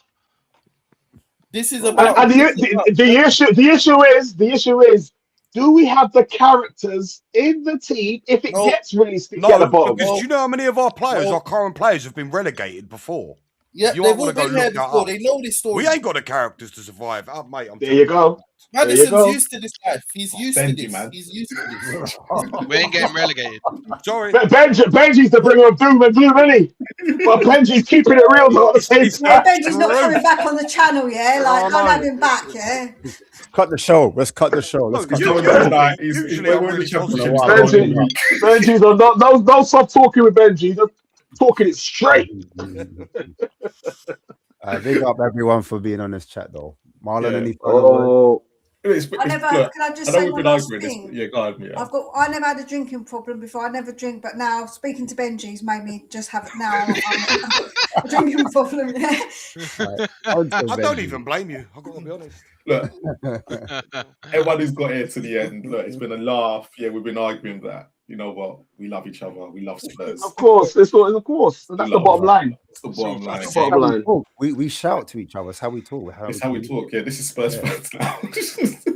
And also, not forgetting Danny's Greek, I'm Greek, and when we talk, it's normal for us, isn't it? This is normal conversation, isn't it? Expressive. They're arguing right now. It's true. He is right.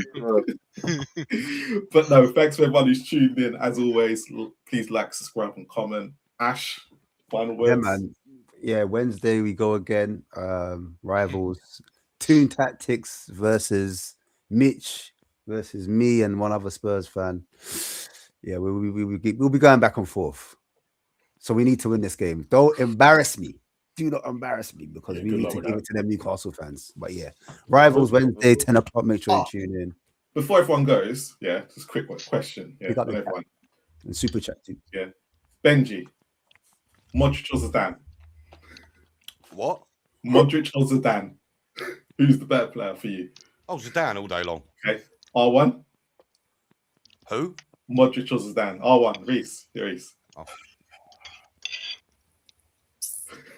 Just say it. Come on, man. Go around the panel. Modric or Zidane?